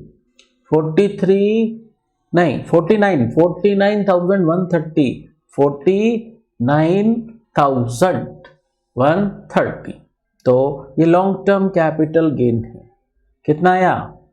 इंडेक्स्ड होगा कि नहीं? यहाँ हुआ ना इंडेक्स, लॉन्ग टर्म था तो हुआ इंडेक्स। शेयर्स है, डिबेंचर्स और बॉन्ड्स होने हैं जो इंडेक्सेशन नहीं होता, होगा इसका। तो आपका एलटीसीजी आ गया कितना? 1,12,870। क्लियर? लेकिन ये ट्रांसफर करा हुआ है आउटसाइड स्टॉक एक्सचेंज हुआ है ना, तो एसटीटी लगा नहीं। एसटीटी लगता तो सेक्शन 112A लगता। क्लियर? देखिए सेक्शन 112A कब लगेगा? जब एसटीटी लगेगा, है ना? जब एसटीटी लगेगा तो सेक्शन 112A लगेगा। एसटीटी लगेगा तो एलटीसीजी पर सेक्शन 112A लगेगा। और अगर एसटीटी नहीं लगेगा तो इस एलटीसीजी पर सेक्शन 112A के बजाय सेक्शन 112 लगेगा। क्लियर? ये बातें हम वैसे हमें यहाँ डिस्कस नहीं करनी चाहिए, ये हम एक पूरा कंप्लीट चैप्टर पढ़ेंगे टैक्सेशन ऑफ स्पेशल इनकम, वहां डिटेल में आएगा, बट अभी बताना पड़ रहा है क्योंकि थोड़ा बहुत रेफरेंस यहाँ पर भी जरूरी है। वैसे ये सेक्शन हम आगे डिटेल में पढ़ेंगे। Taxation of special income chapter आएगा वहां पर। क्लियर? अब एसटीटी सफर नहीं हुआ ना, एसटीटी सफर नहीं हुआ, एसटीटी नहीं लगा क्योंकि ट्रांजैक्शन आउटसाइड स्टॉक एक्सचेंज हुआ। ठीक है, तो क्या होगा, ये एलटीसीजी कौन सा कहलाएगा, ये सेक्शन 112 में टैक्सेबल होगा, 112A में नहीं। एसटीटी सफर्ड होता तो सेक्शन 112A लगता, एसटीटी सफर्ड नहीं है तो सेक्शन 112 लगेगा। क्लियर? सिंपल। चलिए, टैक्स रेट क्या होगी वो हम taxation of special income chapter में समझेंगे। वैसे बता दूं कि इस पर टैक्स रेट 20% लगती है। चलिए, अब राइट शेयर्स की कैलकुलेशन अलग क्यों, ओरिजिनल और राइट शेयर्स की कैलकुलेशन अलग अलग क्यों कर रहे हैं, क्योंकि ओरिजिनल शेयर्स की डीओए अलग है और राइट शेयर्स की डीओए अलग है। क्लियर? और डीओटी सेम है, दोनों डीओटी दोनों की सेम है। अब कितने में बिके ये, 800 राइट शेयर्स खरीदे थे ना इसने, 1200 तो राइट अनाउंस कर दिए, 800 शेयर्स खरीदे थे, वो भी 162 की रेट से बेच दिए, तो उसका सेल कंसिडरेशन 1,29,600। और कॉस्ट कितनी थी, 60 थी कि नहीं, 60, यस 60 कैसे, कंपनी ने 10 रुपए फेस वैल्यू के चार्ज किए और 50 रुपए प्रीमियम रखा, तो 60 हो गया। तो 60 रुपए में खरीदे, 800 शेयर्स थे, कॉस्ट इतनी। और ये लॉन्ग टर्म है कि शॉर्ट टर्म है, अरे लेस देन 12 मंथ्स है, तो क्या होगा, शॉर्ट टर्म। तो ये देखो, शॉर्ट टर्म कैपिटल गेन हुआ 81,600 ये आ गया आपका शॉर्ट टर्म कैपिटल गेन 81,600। अच्छा, वो जो पैसे मिले थे राइट अनाउंस करने के, वो कितने पैसे मिले थे राइट अनाउंस करने के, 6,000, उसको तो हमने पहले ही बता दिया शॉर्ट टर्म कैपिटल गेन, उसको भी लिख देना कि वो जो 1200 राइट शेयर्स का राइट एंटाइटलमेंट सेल किया, उसका सेल कंसिडरेशन 6,000 और उसकी कॉस्ट तो कुछ भी नहीं, 0, तो वो पूरा 6,000 क्या माना जाएगा, शॉर्ट टर्म कैपिटल गेन, क्योंकि जैसे ही राइट मिला इमीडिएटली बेच दिया, तो शॉर्ट टर्म कैपिटल गेन हुआ ना। क्लियर? अब ये तो हमने बात की मिस्टर एक्स के एंगल नहीं, मिस्टर पी के एंगल से, ये बात हमने मिस्टर पी के एंगल से डिस्कस की। अब पॉइंट नंबर बी में क्या बोल रहे हैं, compute capital gain in the hands of mister Z also, जिसको राइट शेयर्स बेचे गए थे, राइट शेयर्स बेचे नहीं गए थे, राइट शेयर्स का एंटाइटलमेंट बेचा गया था, राइट बेचा गया था। उसको कितने शेयर्स का राइट बेचा गया था, 1200। अब उसने उसमें से 1200 में से 900 शेयर्स बेच दिए, कितने में, 166 पर शेयर। कब, मार्च 28, 2020 को, मार्च 2020 को एसटीटी अप्लीकेबल है, ये शेयर्स बीएसई पर ट्रांसफर हुए हैं, एसटीटी लगा है। क्लियर? एसटीटी लगा है। तो देखो, एसटीटी लगा है ना, आपकी ये आपकी मिस्टर जेड को किस दिन मिले, कंपनी से अलॉटमेंट कब हुआ, 15 मई 2019 को। मिस्टर जेड कब बेच रहा है, 28 मार्च 2020 को। ठीक है, तो मिस्टर जेड की कॉस्ट समझना, उसने कंपनी को पे किया 60 रुपया और उसने मिस्टर पी को पे किया कितना, 6,000 अपॉन 1200 शेयर, 6,000 उसे मिला, तो उसने 5 रुपया मिस्टर पी को दिया पर शेयर। ठीक है, तो उसकी कॉस्ट कितनी हो जाएगी, 65 पर शेयर, 60 रुपया तो वो कंपनी को पे करेगा, और मिस्टर पी राइट रेनाउंसर है, वो उसको 5 रुपया पे किया, तो 60 + 5 65 रुपया कॉस्ट पर शेयर हो गई। 900 शेयर्स बेचे, उसका सेल कंसिडरेशन लिखो 1,49,400 और 65 के हिसाब से कॉस्ट 58,500 कॉस्ट, और ये 90,900 ये शॉर्ट टर्म कैपिटल गेन है। Reason, holding period short term है क्या? हाँ, कब मिले ये? 15 मई को और 15 मई को 2019 को, और डीओटी हो गई 28 मार्च 2020। तो ये तो उल्टे लेस देन 12 मंथ्स वाला केस है, तो शॉर्ट टर्म हुआ, तो ये short term capital gain. But ये ट्रांजैक्शन हमारा कैसा था? ये ट्रांजैक्शन हमारा एसटीटी सफर्ड था, है ना। तो शॉर्ट टर्म कैपिटल गेन अगर एसटीटी सफर्ड होता है तो इस पर सेक्शन 111A लगती है और टैक्स रेट 15% लगती है। क्लियर? तो इस 90,900 पर टैक्स कितना लगेगा? 15%। और ये सेक्शन 111A वाला शॉर्ट टर्म कैपिटल गेन है। क्लियर? अच्छा, एसटीटी नहीं लगा होता तो क्या होता? देखो, इस पर एसटीटी अगर नहीं लगा होता तो क्या होगा? तो देखो, शॉर्ट टर्म कैपिटल गेन है, इस पर एसटीटी लगा तो सेक्शन कौन सा लग रहा है? 111A, और टैक्स 15% लग रहा है। क्लियर? एसटीटी लगा तो सेक्शन 111A लगेगा, टैक्स रेट 15%। लेकिन अगर इस पर एसटीटी ना लगे तो फिर क्या होगा? फिर तो ये नॉर्मल टैक्स रेट में जाएगा, नॉर्मल टैक्स रेट लगेगी। बात समझ आ रही है? एसटीटी नहीं लगा तो सेक्शन 111A नहीं लगेगा, नहीं लगेगा तो फिर इस शॉर्ट टर्म कैपिटल गेन पर जो एसटीटी सफर्ड नहीं है उस पर टैक्स रेट लगेगी नॉर्मल। नॉर्मल का क्या मतलब? इंडिविजुअल के लिए वो स्लैब रेट, एचयूएफ के लिए स्लैब रेट, कंपनी के लिए 30%, पार्टनरशिप फर्म के लिए 30% वगैरह वगैरह, जैसा एसएससी वैसी रेट उसकी नॉर्मल रेट। कहने का मतलब शॉर्ट टर्म कैपिटल गेन दो टाइप का होता है, एक तो एसटीडी सफर्ड और एक एसटीडी नॉट सफर्ड। जो एसटीडी सफर्ड होता है उस पर सेक्शन 111A लगता है और टैक्स रेट 15% लगती है, और जो एसटीडी सफर्ड नहीं होता है उस पर टैक्स रेट नॉर्मल लगती है। बात समझ आई कि नहीं? वैसे ही ये सारी बातें हम आगे एक चैप्टर आएगा टैक्सेशन ऑफ स्पेशल इनकम, वहां पर और भी डिटेल में बात करेंगे।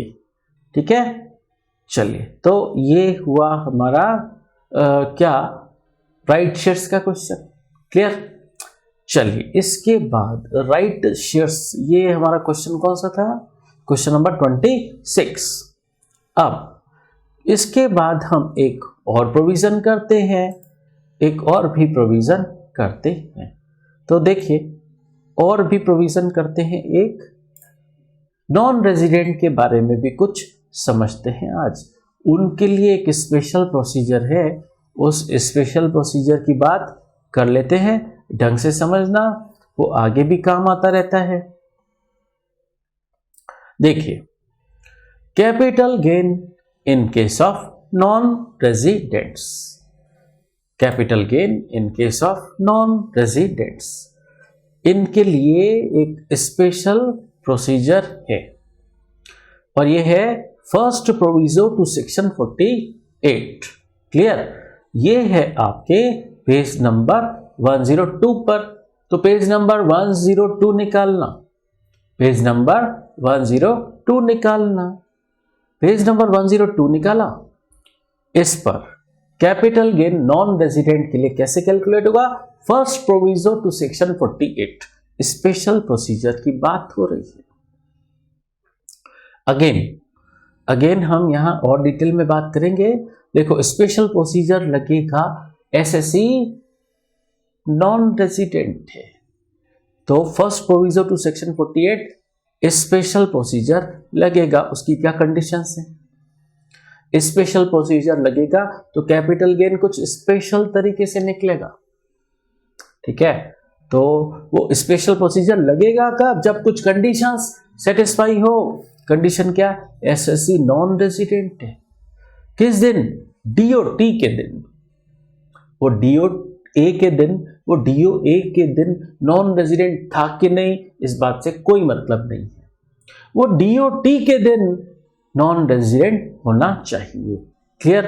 और वो उसने जो एसेट ट्रांसफर की है वो इंडियन कंपनी के शेयर्स और डिबेंचर्स ट्रांसफर किए हैं। तो एसएससी नॉन रेजिडेंट है और उसने इंडियन कंपनी के शेयर्स और डिबेंचर्स ट्रांसफर किए हैं। ये शेयर्स और डिबेंचर्स उसने खरीदे कैसे थे? उसने इंडियन कंपनी के शेयर्स और डिबेंचर्स खरीदे कैसे थे? By utilising foreign currency. ठीक है, मतलब उसने इंडिया में डॉलर भेजा, वो डॉलर रुपीस में कन्वर्ट हुआ, फिर रुपीस में इन्वेस्टमेंट किया गया। ढंग से सुनना, बाय यूटिलाइजिंग फॉरेन करेंसी का क्या मतलब है? बाय यूटिलाइजिंग फॉरेन करेंसी का क्या मतलब है? उसने इंडिया में डॉलर भेजा, फिर वो रुपीस में कन्वर्ट हुआ, इन्वेस्टमेंट तो रुपीस में हुआ है। ठीक है, इन्वेस्टमेंट तो रुपीस में हुआ है, बट इस रुपीस का सोर्स क्या था? Foreign currency. इसे कहा जाता है बाय यूटिलाइजिंग फॉरेन करेंसी। ठीक है, और एक और sale consideration of earlier shares debentures which he acquired by utilising foreign currency. ठीक है, तो अर्लियर शेयर्स और डिबेंचर्स थे, वो बेचे, वो फॉरेन करेंसी में खरीदे हुए थे। ठीक है, वो फॉरेन करेंसी में खरीदे हुए थे, उनका सेल कंसीडरेशन इंडियन करेंसी में मिला, उनका सेल कंसीडरेशन इंडियन करेंसी में मिला, और उस इंडियन करेंसी से फिर नए शेयर्स और डिबेंचर्स खरीद लिए। ठीक है, तो कहने का मतलब ये है कि एक मिनट हम यहां समझते हैं इस बात को कि वो सेकेंड टाइम उसने शेयर्स और डिबेंचर्स खरीदे थे इंडियन कंपनी के। ठीक है, फर्स्ट टाइम उसने शेयर्स और डिबेंचर्स खरीदे थे, वो भी इंडियन कंपनी के खरीदे थे। ये जो फर्स्ट टाइम शेयर्स खरीदे थे ना, फर्स्ट टाइम शेयर्स डिबेंचर्स खरीदे थे, इसको खरीदने के लिए फॉरेन करेंसी उसने भेजी थी इंडिया में। ठीक है, तो इन शेयर्स और डिबेंचर्स को तो उसने फॉरेन करेंसी यूटिलाइज करके खरीदा, फिर ये इसने बेच दिए तो इंडियन करेंसी मिली। इस इंडियन करेंसी से इसने ये सेकेंड टाइम वाले शेयर्स और डिबेंचर्स खरीदे, तो ये सेकेंड टाइम वाले बेचे तो भी ये स्पेशल प्रोसीजर लगेगा। ठीक है, रीजन, ये सेकेंड टाइम वाले शेयर्स डिबेंचर्स इंडियन कंपनी के हैं, बट वो खरीदे, उसका सोर्स क्या है? Indian currency. बट उस इंडियन करेंसी का सोर्स क्या है? शेयर्स डिबेंचर्स फर्स्ट टाइम वाले, और वो कैसे खरीदे गए थे? फॉरेन करेंसी में। ठीक है ना, तो ये सेकेंड टाइम वाले शेयर्स डिबेंचर्स जो हैं उसके लिए भी स्पेशल प्रोसीजर लगेगा। ठीक है, तो ये फर्स्ट टाइम वाले हैं, ये तो फॉरेन करेंसी में ही फॉरेन करेंसी यूटिलाइज करके परचेस किए, इसके लिए तो स्पेशल प्रोसीजर लगेगा। ये सेकेंड टाइम वाले जो खरीदे गए हैं, ये खरीदने के लिए इंडियन करेंसी से ही खरीदे तो भी, बट उस इंडियन करेंसी का सोर्स क्या था? अर्लियर शेयर्स डिबेंचर्स जो कि फॉरेन करेंसी में खरीदे गए थे। तो इस सेकेंड टाइम वाले शेयर्स और डिबेंचर्स का गेन कंप्यूट करने के लिए भी स्पेशल प्रोसीजर लगेगा। बात समझ आई? तो ये लैंग्वेज कहां से आ रही है? ये लैंग्वेज यहां से आ रही है, और sale consideration of earlier shares debentures which he acquired by utilizing foreign currency. Clear? तो ये सेक्शन कह रहा है स्पेशल प्रोसीजर लगेगा कैपिटल गेन कंप्यूट करने का अगर कुछ कंडीशन सेटिस्फाई हो तो, और ये स्पेशल प्रोसीजर है क्या? ये स्पेशल प्रोसीजर क्या है? इस स्पेशल प्रोसीजर में दो स्टेप्स हैं। फर्स्ट, कैपिटल गेन कंप्यूट करना है फॉरेन करेंसी में।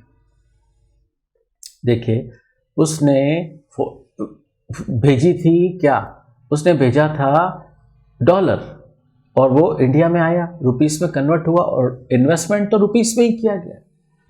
बताओ इंडियन कंपनी के शेयर्स डिबेंचर्स डॉलर में खरीद सकते हो क्या? नहीं, उसके लिए फॉरेन से डॉलर तो भेज सकते हो, लेकिन उनको एक बार कन्वर्ट करना पड़ेगा रुपीस में, क्योंकि इंडियन कंपनी के शेयर्स डिबेंचर्स में आपको रुपीस में इन्वेस्टमेंट करना होगा। हाँ, ये अलग बात है कि उन रुपीस का सोर्स फॉरेन करेंसी है, डॉलर है। क्लियर? तो फर्स्ट स्टेप आपको कैपिटल गेन फॉरेन करेंसी में कंप्यूट करना पड़ेगा। क्लियर? कैसे? देखो, पहले क्या लिखते हैं हम? पहले लिखते हैं सेल कंसीडरेशन लिखते हैं ना। कैपिटल गेन निकालने के लिए क्या लिखना पड़ता है? सेल कंसीडरेशन, और सीओए और सीओटी लेस करते हैं, है ना, तो कैपिटल गेन आ जाता है। तो ये कैसे कैलकुलेट करना है? फॉरेन करेंसी में कंप्यूट करना है। पहला स्टेप है कैपिटल गेन फॉरेन करेंसी में निकालना है। कैसे निकालना है ढंग से समझना। ये सेल कंसीडरेशन भी इंडियन करेंसी में है, सीओटी भी इंडियन करेंसी में है, और सीओए भी इंडियन करेंसी में है। इन तीनों को लाया जाएगा फॉरेन करेंसी में। इन तीनों को इंडियन करेंसी से फॉरेन करेंसी में लेके आएंगे। जब ये तीनों चीजें फॉरेन करेंसी में हो जाएंगी तो सेल कंसीडरेशन में से सीओटी सीओए माइनस हो जाएगा। तो बताइए कैपिटल गेन फॉरेन करेंसी में आ जाएगा क्या? यस, तीनों चीजें फॉरेन करेंसी पर आ गई तो कैपिटल गेन फॉरेन करेंसी में आ जाएगा। अब फॉरेन करेंसी में लाए आप कैपिटल गेन को, तो देखो समझना ढंग से। इंडियन करेंसी को आपको फॉरेन करेंसी पर लेकर आना है। इंडियन करेंसी को आपको फॉरेन करेंसी पर लेकर आना है। इंडियन करेंसी को फॉरेन करेंसी पे लेकर आना है और उसके लिए एक्सचेंज रेट यूज होगी। कैसी? Average rate. तीनों जगह एवरेज रेट यूज होगी। अच्छा, एवरेज रेट कैसे निकलती है? एवरेज रेट का मतलब क्या? नीचे नोट नंबर 1, बाइंग रेट और selling rate upon 2। Buying rate और सेलिंग रेट अपॉन 2 ऐसे करना है। अच्छा, आपको पता है कि एक्सचेंज रेट कैसे लिखी जाती है? कैसे लिखी जाती है? बाइंग रेट सेलिंग रेट समझना है ना, तो एक एग्जांपल से समझो। एक्सचेंज रेट इस तरीके से लिखी जाती है, $1 इक्वल टू ₹70-73 ऐसे लिखी जाती है। और ये जो 70 है ये कहलाता है बाइंग रेट, ये कहलाता है बाइंग रेट, और ये 73 जो है ये कहलाता है सेलिंग रेट। ठीक है, याद आ रहा है? हाउस प्रॉपर्टी एक्ट में भी ऐसी कुछ बात आई थी, हाउस प्रॉपर्टी आउटसाइड इंडिया के लिए, याद आ रहा है? तो ये होती है बाइंग रेट और सेलिंग रेट। तो बाइंग रेट और सेलिंग रेट का डिवाइड, दोनों को जोड़ के डिवाइड बाय 2 कर देंगे तो एवरेज रेट आ जाएगी। ठीक है, तो एवरेज रेट काम में लेनी है, एवरेज रेट काम में लेनी है। किस दिन की? यहां तो तीनों जगह बोल दिया आपको एवरेज रेट काम में लेनी है, एवरेज रेट काम में लेनी है, एवरेज रेट काम में लेनी। बट किस दिन की? अरे सेल कंसीडरेशन आपको किस दिन मिलता है? बोलो, सेल कंसीडरेशन आपको किस दिन मिलता है? डीओटी के दिन। तो डीओटी के दिन की एवरेज रेट। सेल कंसीडरेशन आपको डीओटी के दिन मिलता है ना, तो डीओटी के दिन की एवरेज रेट।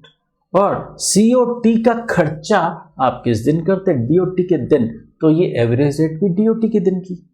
लेकिन सीओए आप किस दिन खर्च करते हैं? डीओए के दिन, तो यहां एवरेज रेट भी डीओए के दिन की काम आएगी। क्लियर?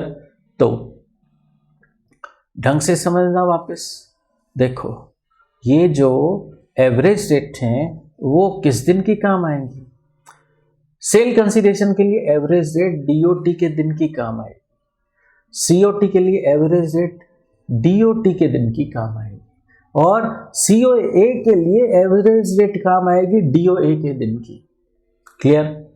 तो ये आपके क्या आ गया, स्टेप फर्स्ट आपका कैपिटल गेन फॉरेन करेंसी में आ गया, स्टेप फर्स्ट कंप्लीट हुआ।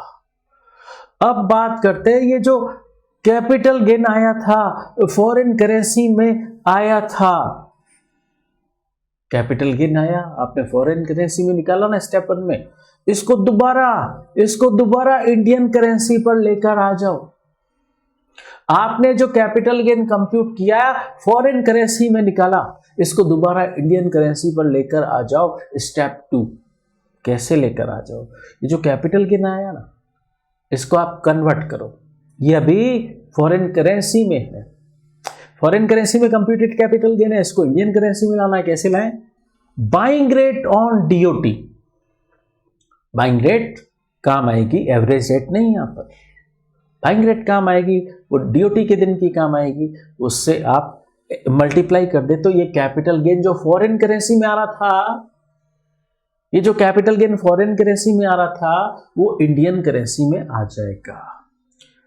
फॉरेन करेंसी में कंप्यूटेड कैपिटल गेन को इंडियन करेंसी में लाने के लिए क्या करना होगा, उसको बाइंग रेट ऑन डीओटी से मल्टीप्लाई करना होगा, तो फिर आ जाएगा कैपिटल गेन इंडियन करेंसी पर। क्लियर? ठीक है, तो पहले तो करना क्या है, आपको कैपिटल गेन फॉरेन करेंसी में लेके आना, फिर फॉरेन करेंसी में आए हुए कैपिटल गेन को आपको दोबारा इंडियन करेंसी में लाना, और वो इंडियन करेंसी में लाने के लिए बाइंग रेट ऑन डीओटी से मल्टीप्लाई करना है। क्लियर? ये है स्पेशल प्रोसीजर, पर ध्यान रहे ये सारी एसेट्स के लिए नहीं है। ये कौन कौन सी एसेट्स के लिए है? सिर्फ क्या, शेयर्स और डिबेंचर्स ऑफ इंडियन कंपनी, उस पर ही लगेगा। अब इस बात को ऐसे समझो, एक नॉन रेजिडेंट ने इंडिया में डॉलर भेजे और ये डॉलर रुपीस में कन्वर्ट हुए, और फिर उसने उससे क्या खरीदा, शेयर्स डिबेंचर्स नहीं खरीदे इंडियन कंपनी के, उसने गोल्ड और सिल्वर खरीदा। और ये गोल्ड सिल्वर जिसको खरीदने के लिए उसने फॉरेन करेंसी यूटिलाइज की, अब ये गोल्ड और सिल्वर बेच रहा है, तो क्या इस गोल्ड और सिल्वर के बेचने पर स्पेशल प्रोसीजर लगेगा क्या? नहीं लगेगा। क्यों नहीं लगेगा? क्योंकि स्पेशल प्रोसीजर किस पे लगता है? सिर्फ शेयर्स और डिबेंचर्स ऑफ इंडियन कंपनी पर लगता है, गोल्ड और सिल्वर पे नहीं लगता है। सिर्फ किस पे लगता है? शेयर्स और debentures of, if the transferred asset is shares और डिबेंचर्स ऑफ इंडियन कंपनी। अगर ट्रांसफर्ड एसेट इसके अलावा कुछ और है, गोल्ड सिल्वर है, तो स्पेशल प्रोसीजर नहीं लगेगा और कैपिटल गेन नॉर्मल प्रोसीजर से ही कंप्यूट किया जाएगा। बात समझ आ रही है? चलिए फिर आगे बात करें, आगे बात करते हैं। देखो अब एक खास बात, benefit of indexation shall not be allowed, और ये बात भी फोर्थ प्रोविजो टू सेक्शन 48 में दे रखी है। तो कहां दे रखा था? ये फोर्थ प्रोविजो सेक्शन 48 में दे रखा था। ठीक है, तो सेक्शन 48 में दे रखा था ये फोर्थ प्रोविजो। देखो ये देखा ना आपको पेज नंबर 91 पर,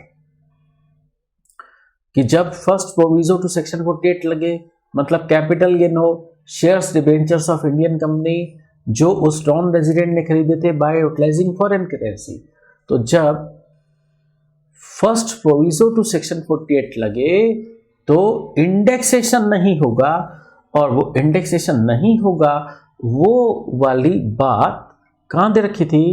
वो वाली बात दे रखी थी कि कहां दे रखी थी वो वाली बात?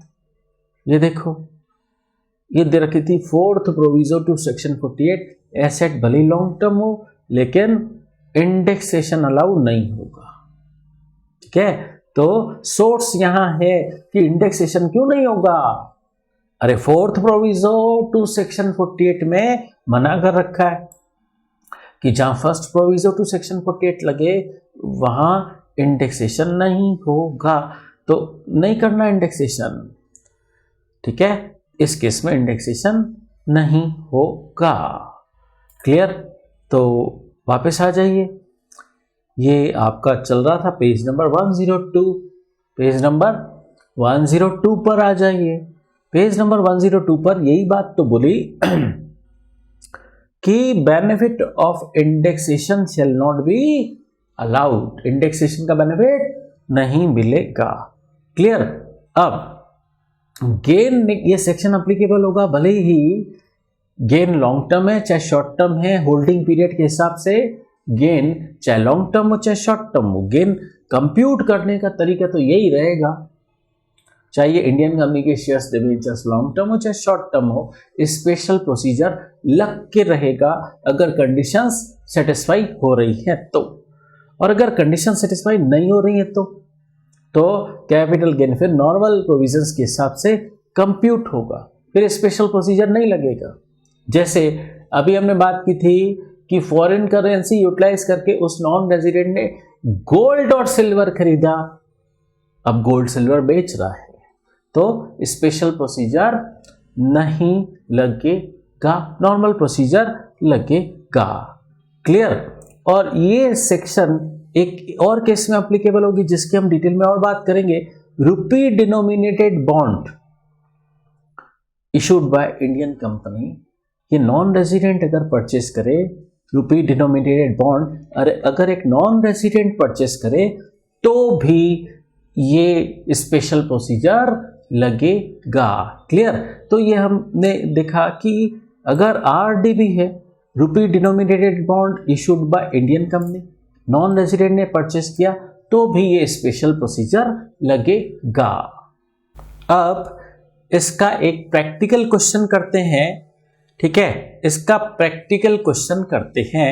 देखिए क्वेश्चन बैंक में क्वेश्चन नंबर 27, इसका practical question number 27 page number 74 पर, क्वेश्चन बैंक में पेज नंबर 74 पर question number 27।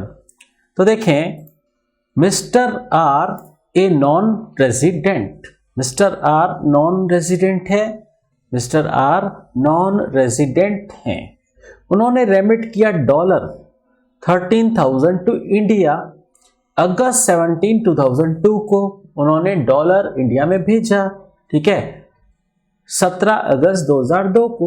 The amount is partly utilised on, use कब हुआ? अगस्त 22, 2002। क्यों? For purchasing 10,000 preference shares in Fortune limited. Fortune limited एक इंडियन कंपनी जिसके 10,000 प्रेफरेंस शेयर्स खरीदने के लिए इन्होंने ये अमाउंट पार्टली यूटिलाइज किया at the rate of ₹24 per share. Again ये रुपीस में है, क्लियर? रुपीस में है। फिर ये तो फॉर्चून लिमिटेड इंडियन कंपनी के शेयर्स इसने खरीदे 24 रुपए के भाव से, ठीक है? प्रेफरेंस शेयर्स हैं, क्वांटिटी 10,000 और ये शेयर्स इसने बेच दिए। किस रेट से? 280 की रेट से बेच दिए। कब? जनवरी 22, 2020 को, ठीक है, बेच दिए। ये डीओटी है, अगेन बेचे भी है तो रुपीस में है। कहने का मतलब सेल कंसिडरेशन भी रुपीस में और कॉस्ट भी रुपीस में, ठीक है? कहने का मतलब इंडियन करेंसी में। इन दोनों को हमको फॉरेन करेंसी में लाना होगा।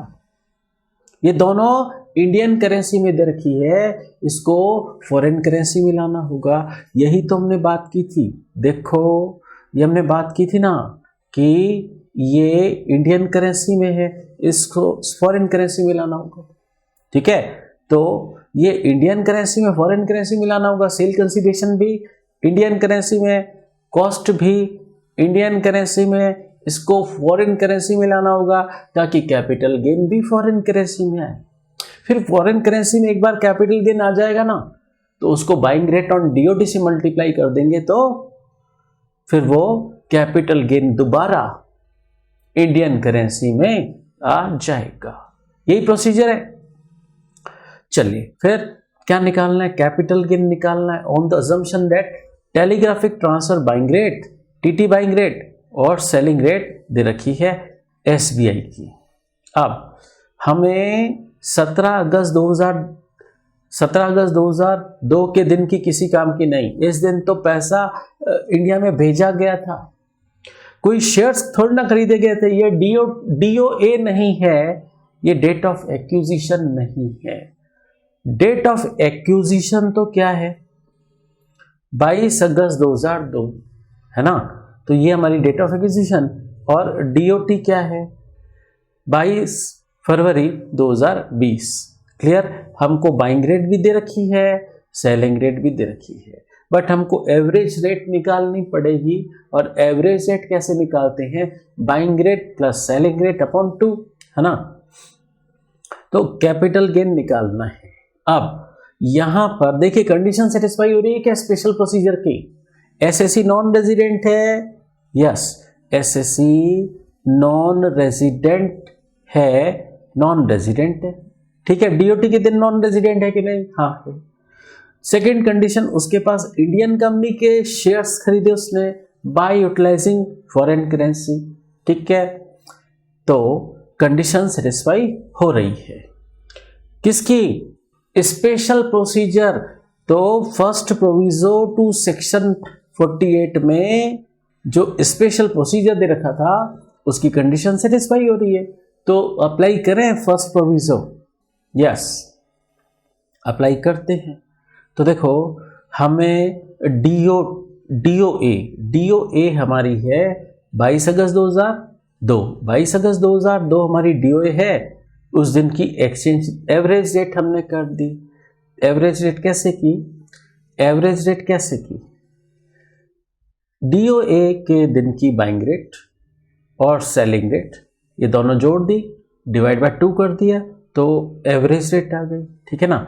ये एवरेज रेट आ गई है, ये एवरेज रेट आ गई है ऑन ये डीओए के दिन की एवरेज रेट है, ठीक है। और 22 जनवरी 2020, ठीक है, तो 22 जनवरी 2020 ये डीओटी है, इसकी बाइंग रेट और सेलिंग रेट अपॉन 2 दोनों टोटल करके अपॉन 2 एवरेज रेट आ जाएगी। तो एवरेज रेट क्या आई 56.15। तो ये क्या है, एवरेज रेट है, ये एवरेज रेट है on DOT. Clear, average rate on DOA निकाल ली, एवरेज रेट ऑन डीओटी निकाल ली, यही तो चाहिए। चलिए अब आपका इन शेयर्स की डीओए क्या है 22 अगस्त 2002, ठीक है, और डीओटी 22 जनवरी, 22 अगस्त 2002 डीओए 22 अगस्त 2002 और डीओटी 22 जनवरी 2002। सेल कंसीडरेशन 10,000 और ₹280 में बेचे, रुपीस में बेचे, 10,000 शेयर्स थे, रुपीस में बेचे। इंडिया में बेचेंगे तो रुपीस में ही बेचेंगे ना, तो सेल कंसीडरेशन आपका रुपीस में, कहने का मतलब इंडियन करेंसी में है, इसको फॉरेन करेंसी में लाना पड़ेगा। रुपीस में ना 28 लाख, इसको फॉरेन करेंसी में लाना पड़ेगा। और किस दिन की एक्सचेंज रेट काम में लेंगे, डीओटी के दिन की सेल कंसीडरेशन जो इंडियन करेंसी में दे रखा है, फॉरेन करेंसी में लाने के लिए एवरेज रेट डीओटी के दिन की काम में लेंगे, वो है 56.15, ठीक है। तो इससे डिवाइड कर दो तो 28 लाख जो रुपीस में आ रहा था वो डॉलर में आ जाएगा, 49,866.43, है ना। और कॉस्ट क्या थी, वो भी रुपीस में थी, 10,000 शेयर्स और 24 रुपए के भाव से खरीदे थे, तो रुपीस में कॉस्ट है। अगेन ये इंडियन करेंसी में है, ठीक है, इसको फॉरेन करेंसी पे लाना पड़ेगा। और इसको लाने के लिए एक्सचेंज रेट कौन सी काम में लेंगे, एवरेज रेट ऑन डीओए, और डीओए की दिन की एवरेज रेट क्या थी 18.95, ठीक है। तो इंडियन रुपीस में तो 2,40,000, बट डॉलर में 12,664.91, ठीक है, 2 डिजिट तक लेने हैं, डॉलर है ना, 2 डिजिट तक लेना। क्लियर। अब आपका लॉन्ग टर्म कैपिटल गेन आ गया फॉरेन करेंसी में 37,201.52, ये डॉलर में आया है, ये कैपिटल गेन आपका डॉलर में आया है। डॉलर में आपने फॉरेन करेंसी में कैपिटल गेन निकाल दिया, इसको दोबारा इंडियन करेंसी में लाना पड़ेगा। स्टेप 2, फॉरेन करेंसी में जो कैपिटल गेन आया है उसको दोबारा इंडियन करेंसी में लाना पड़ेगा, और उसके लिए बाइंग रेट ऑन डीओटी काम आएगी। और बाइंग रेट ऑन डीओटी क्या है? 55.91, उससे मल्टीप्लाई करेंगे तो ये फॉरेन करेंसी का कंप्यूटेड कैपिटल गेन, उसको बाइंग रेट ऑन डीओटी से मल्टीप्लाई करेंगे तो इंडियन करेंसी में आ जाएगा कैपिटल गेन। तो सिस्टम क्या है? पहले कंप्यूट करो कैपिटल गेन फॉरेन करेंसी में, स्टेप 1। फिर वो फॉरेन करेंसी में कंप्यूटेड कैपिटल गेन को दोबारा इंडियन करेंसी पर लाने के लिए उसको मल्टीप्लाई करो बाइंग रेट ऑन डीओटी से, ठीक है। तो इस तरीके से कैपिटल गेन आ जाएगा। हाँ, बट एसेट लॉन्ग टर्म है क्या? हाँ, एसेट आपकी लॉन्ग टर्म है।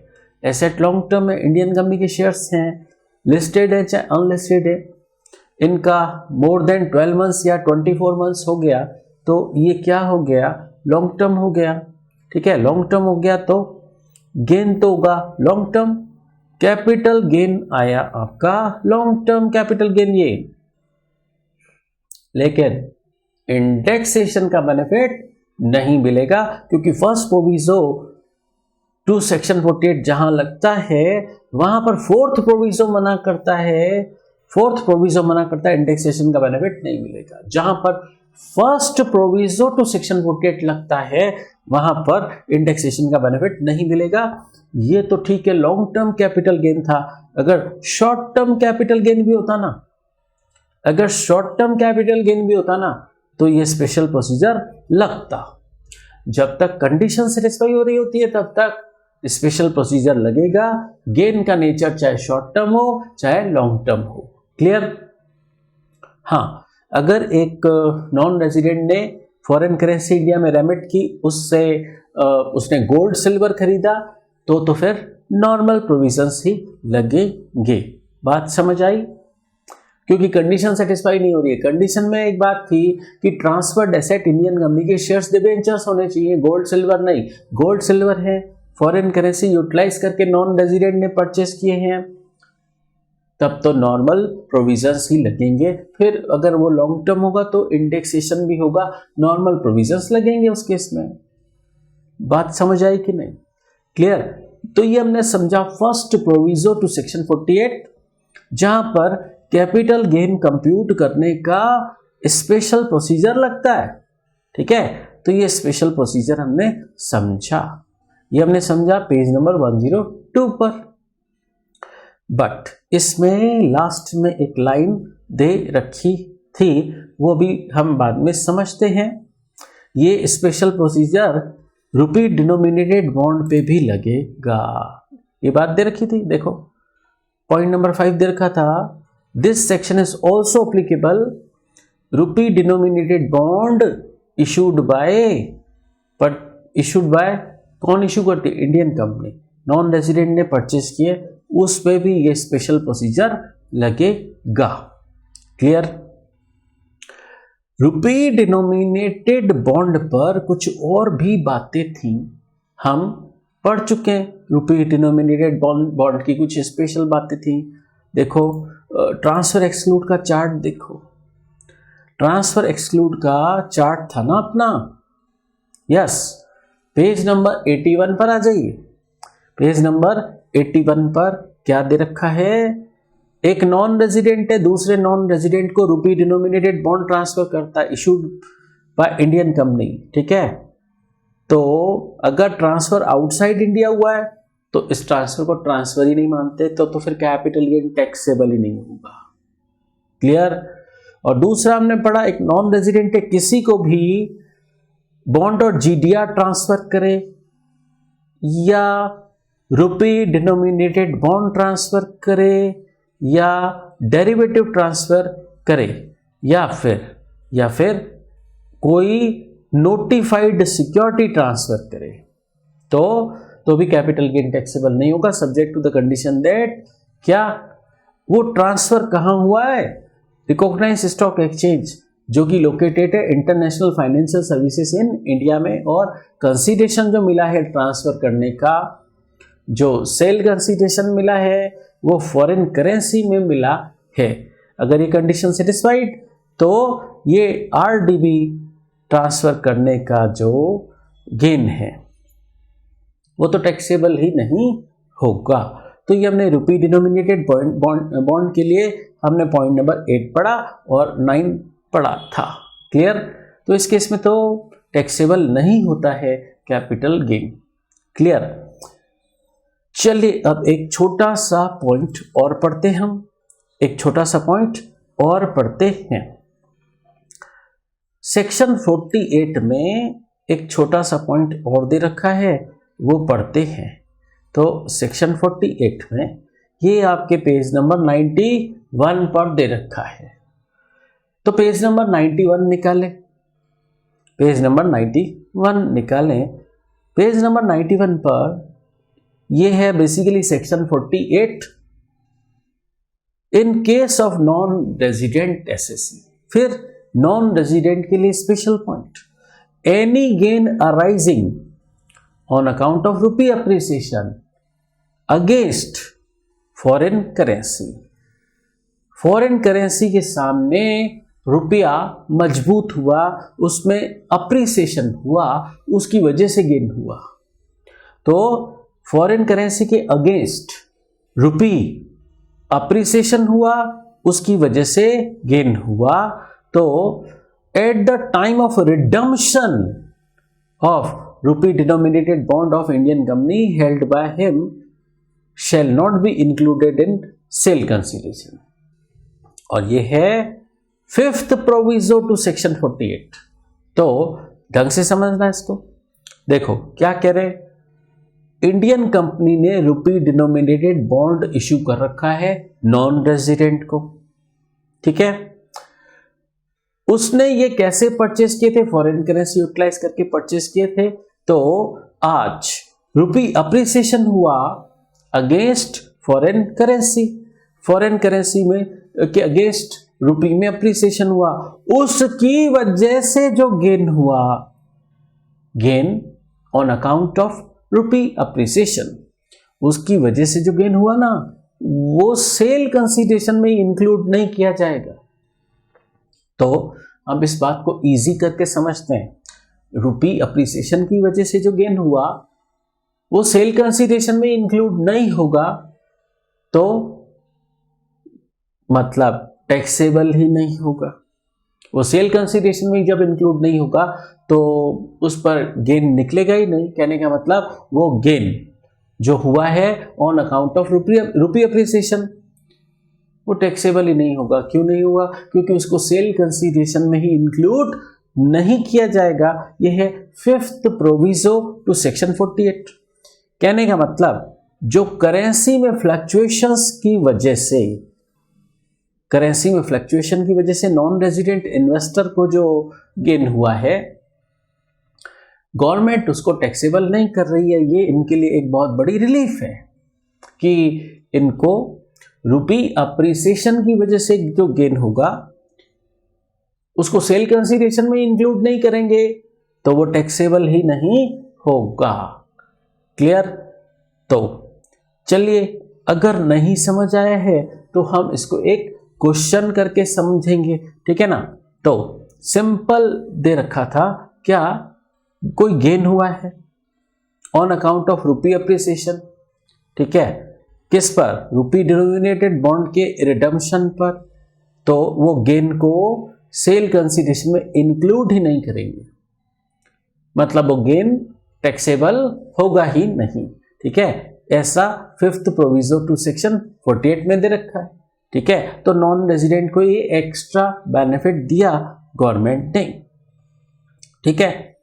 अब आइए एक छोटा सा इस पे क्वेश्चन कर लेते हैं। तो क्वेश्चन बैंक में आ जाइए, क्वेश्चन बैंक में आ जाइए। इस पर हम करते हैं, क्वेश्चन नंबर है 31, जो कि आपके पेज नंबर 78 पर दे रखा है। पेज नंबर 78 पर क्वेश्चन नंबर 31। तो देखिए केस नंबर 1, 2 केस करेंगे इसमें हम।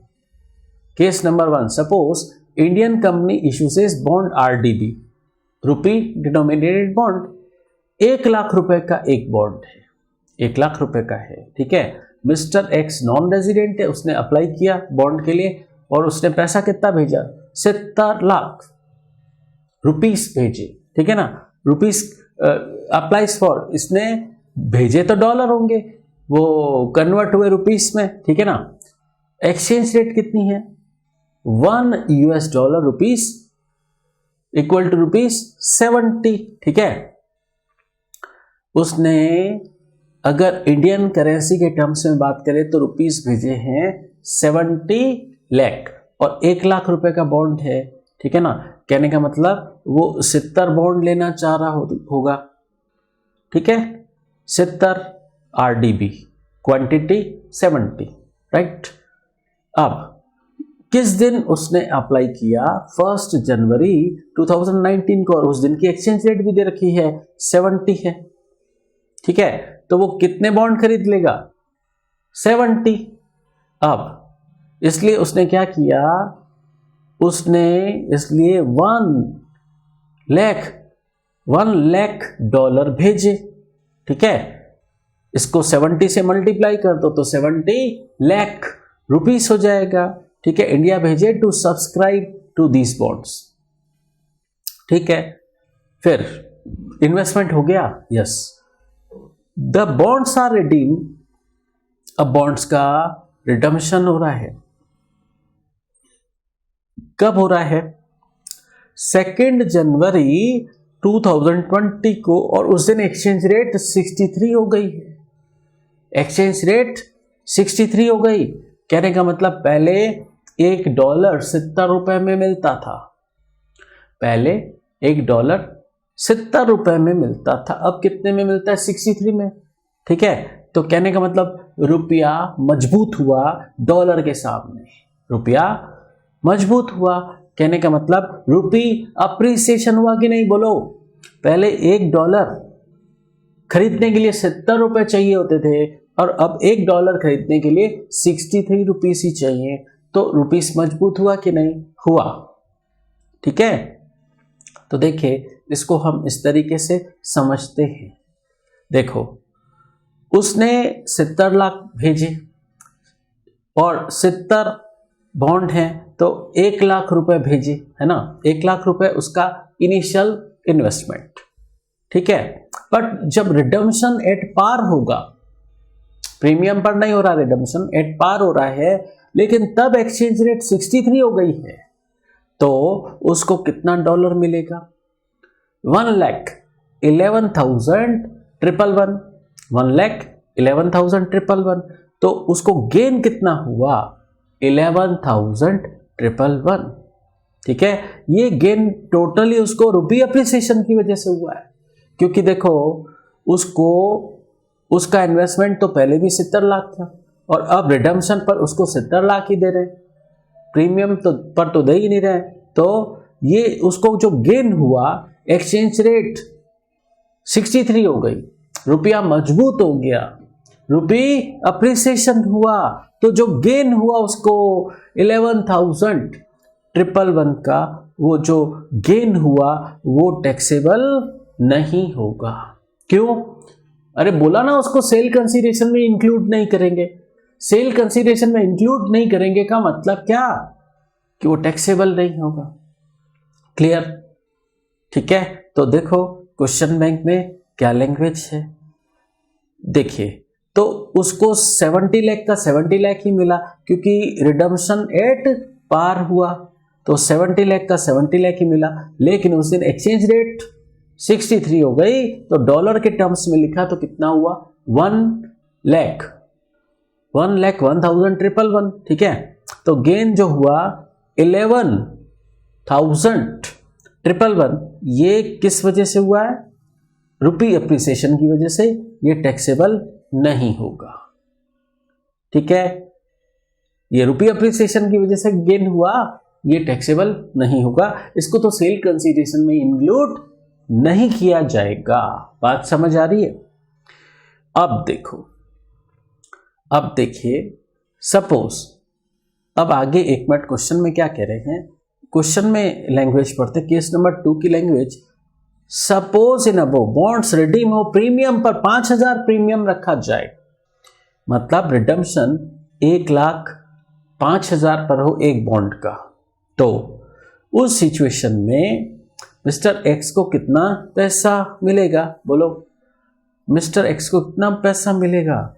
उसने बॉन्ड कितने खरीदे थे? 70, और उसे एक बॉन्ड का 1,05,000 मिलेगा, है ना? तो रुपीस कितने मिलेंगे उसको? 70 लाख मिलेंगे क्या? नहीं, ज्यादा मिलेंगे। तो 73,50,000, ठीक है, तो रिडम्पशन पर ज्यादा मिलेंगे।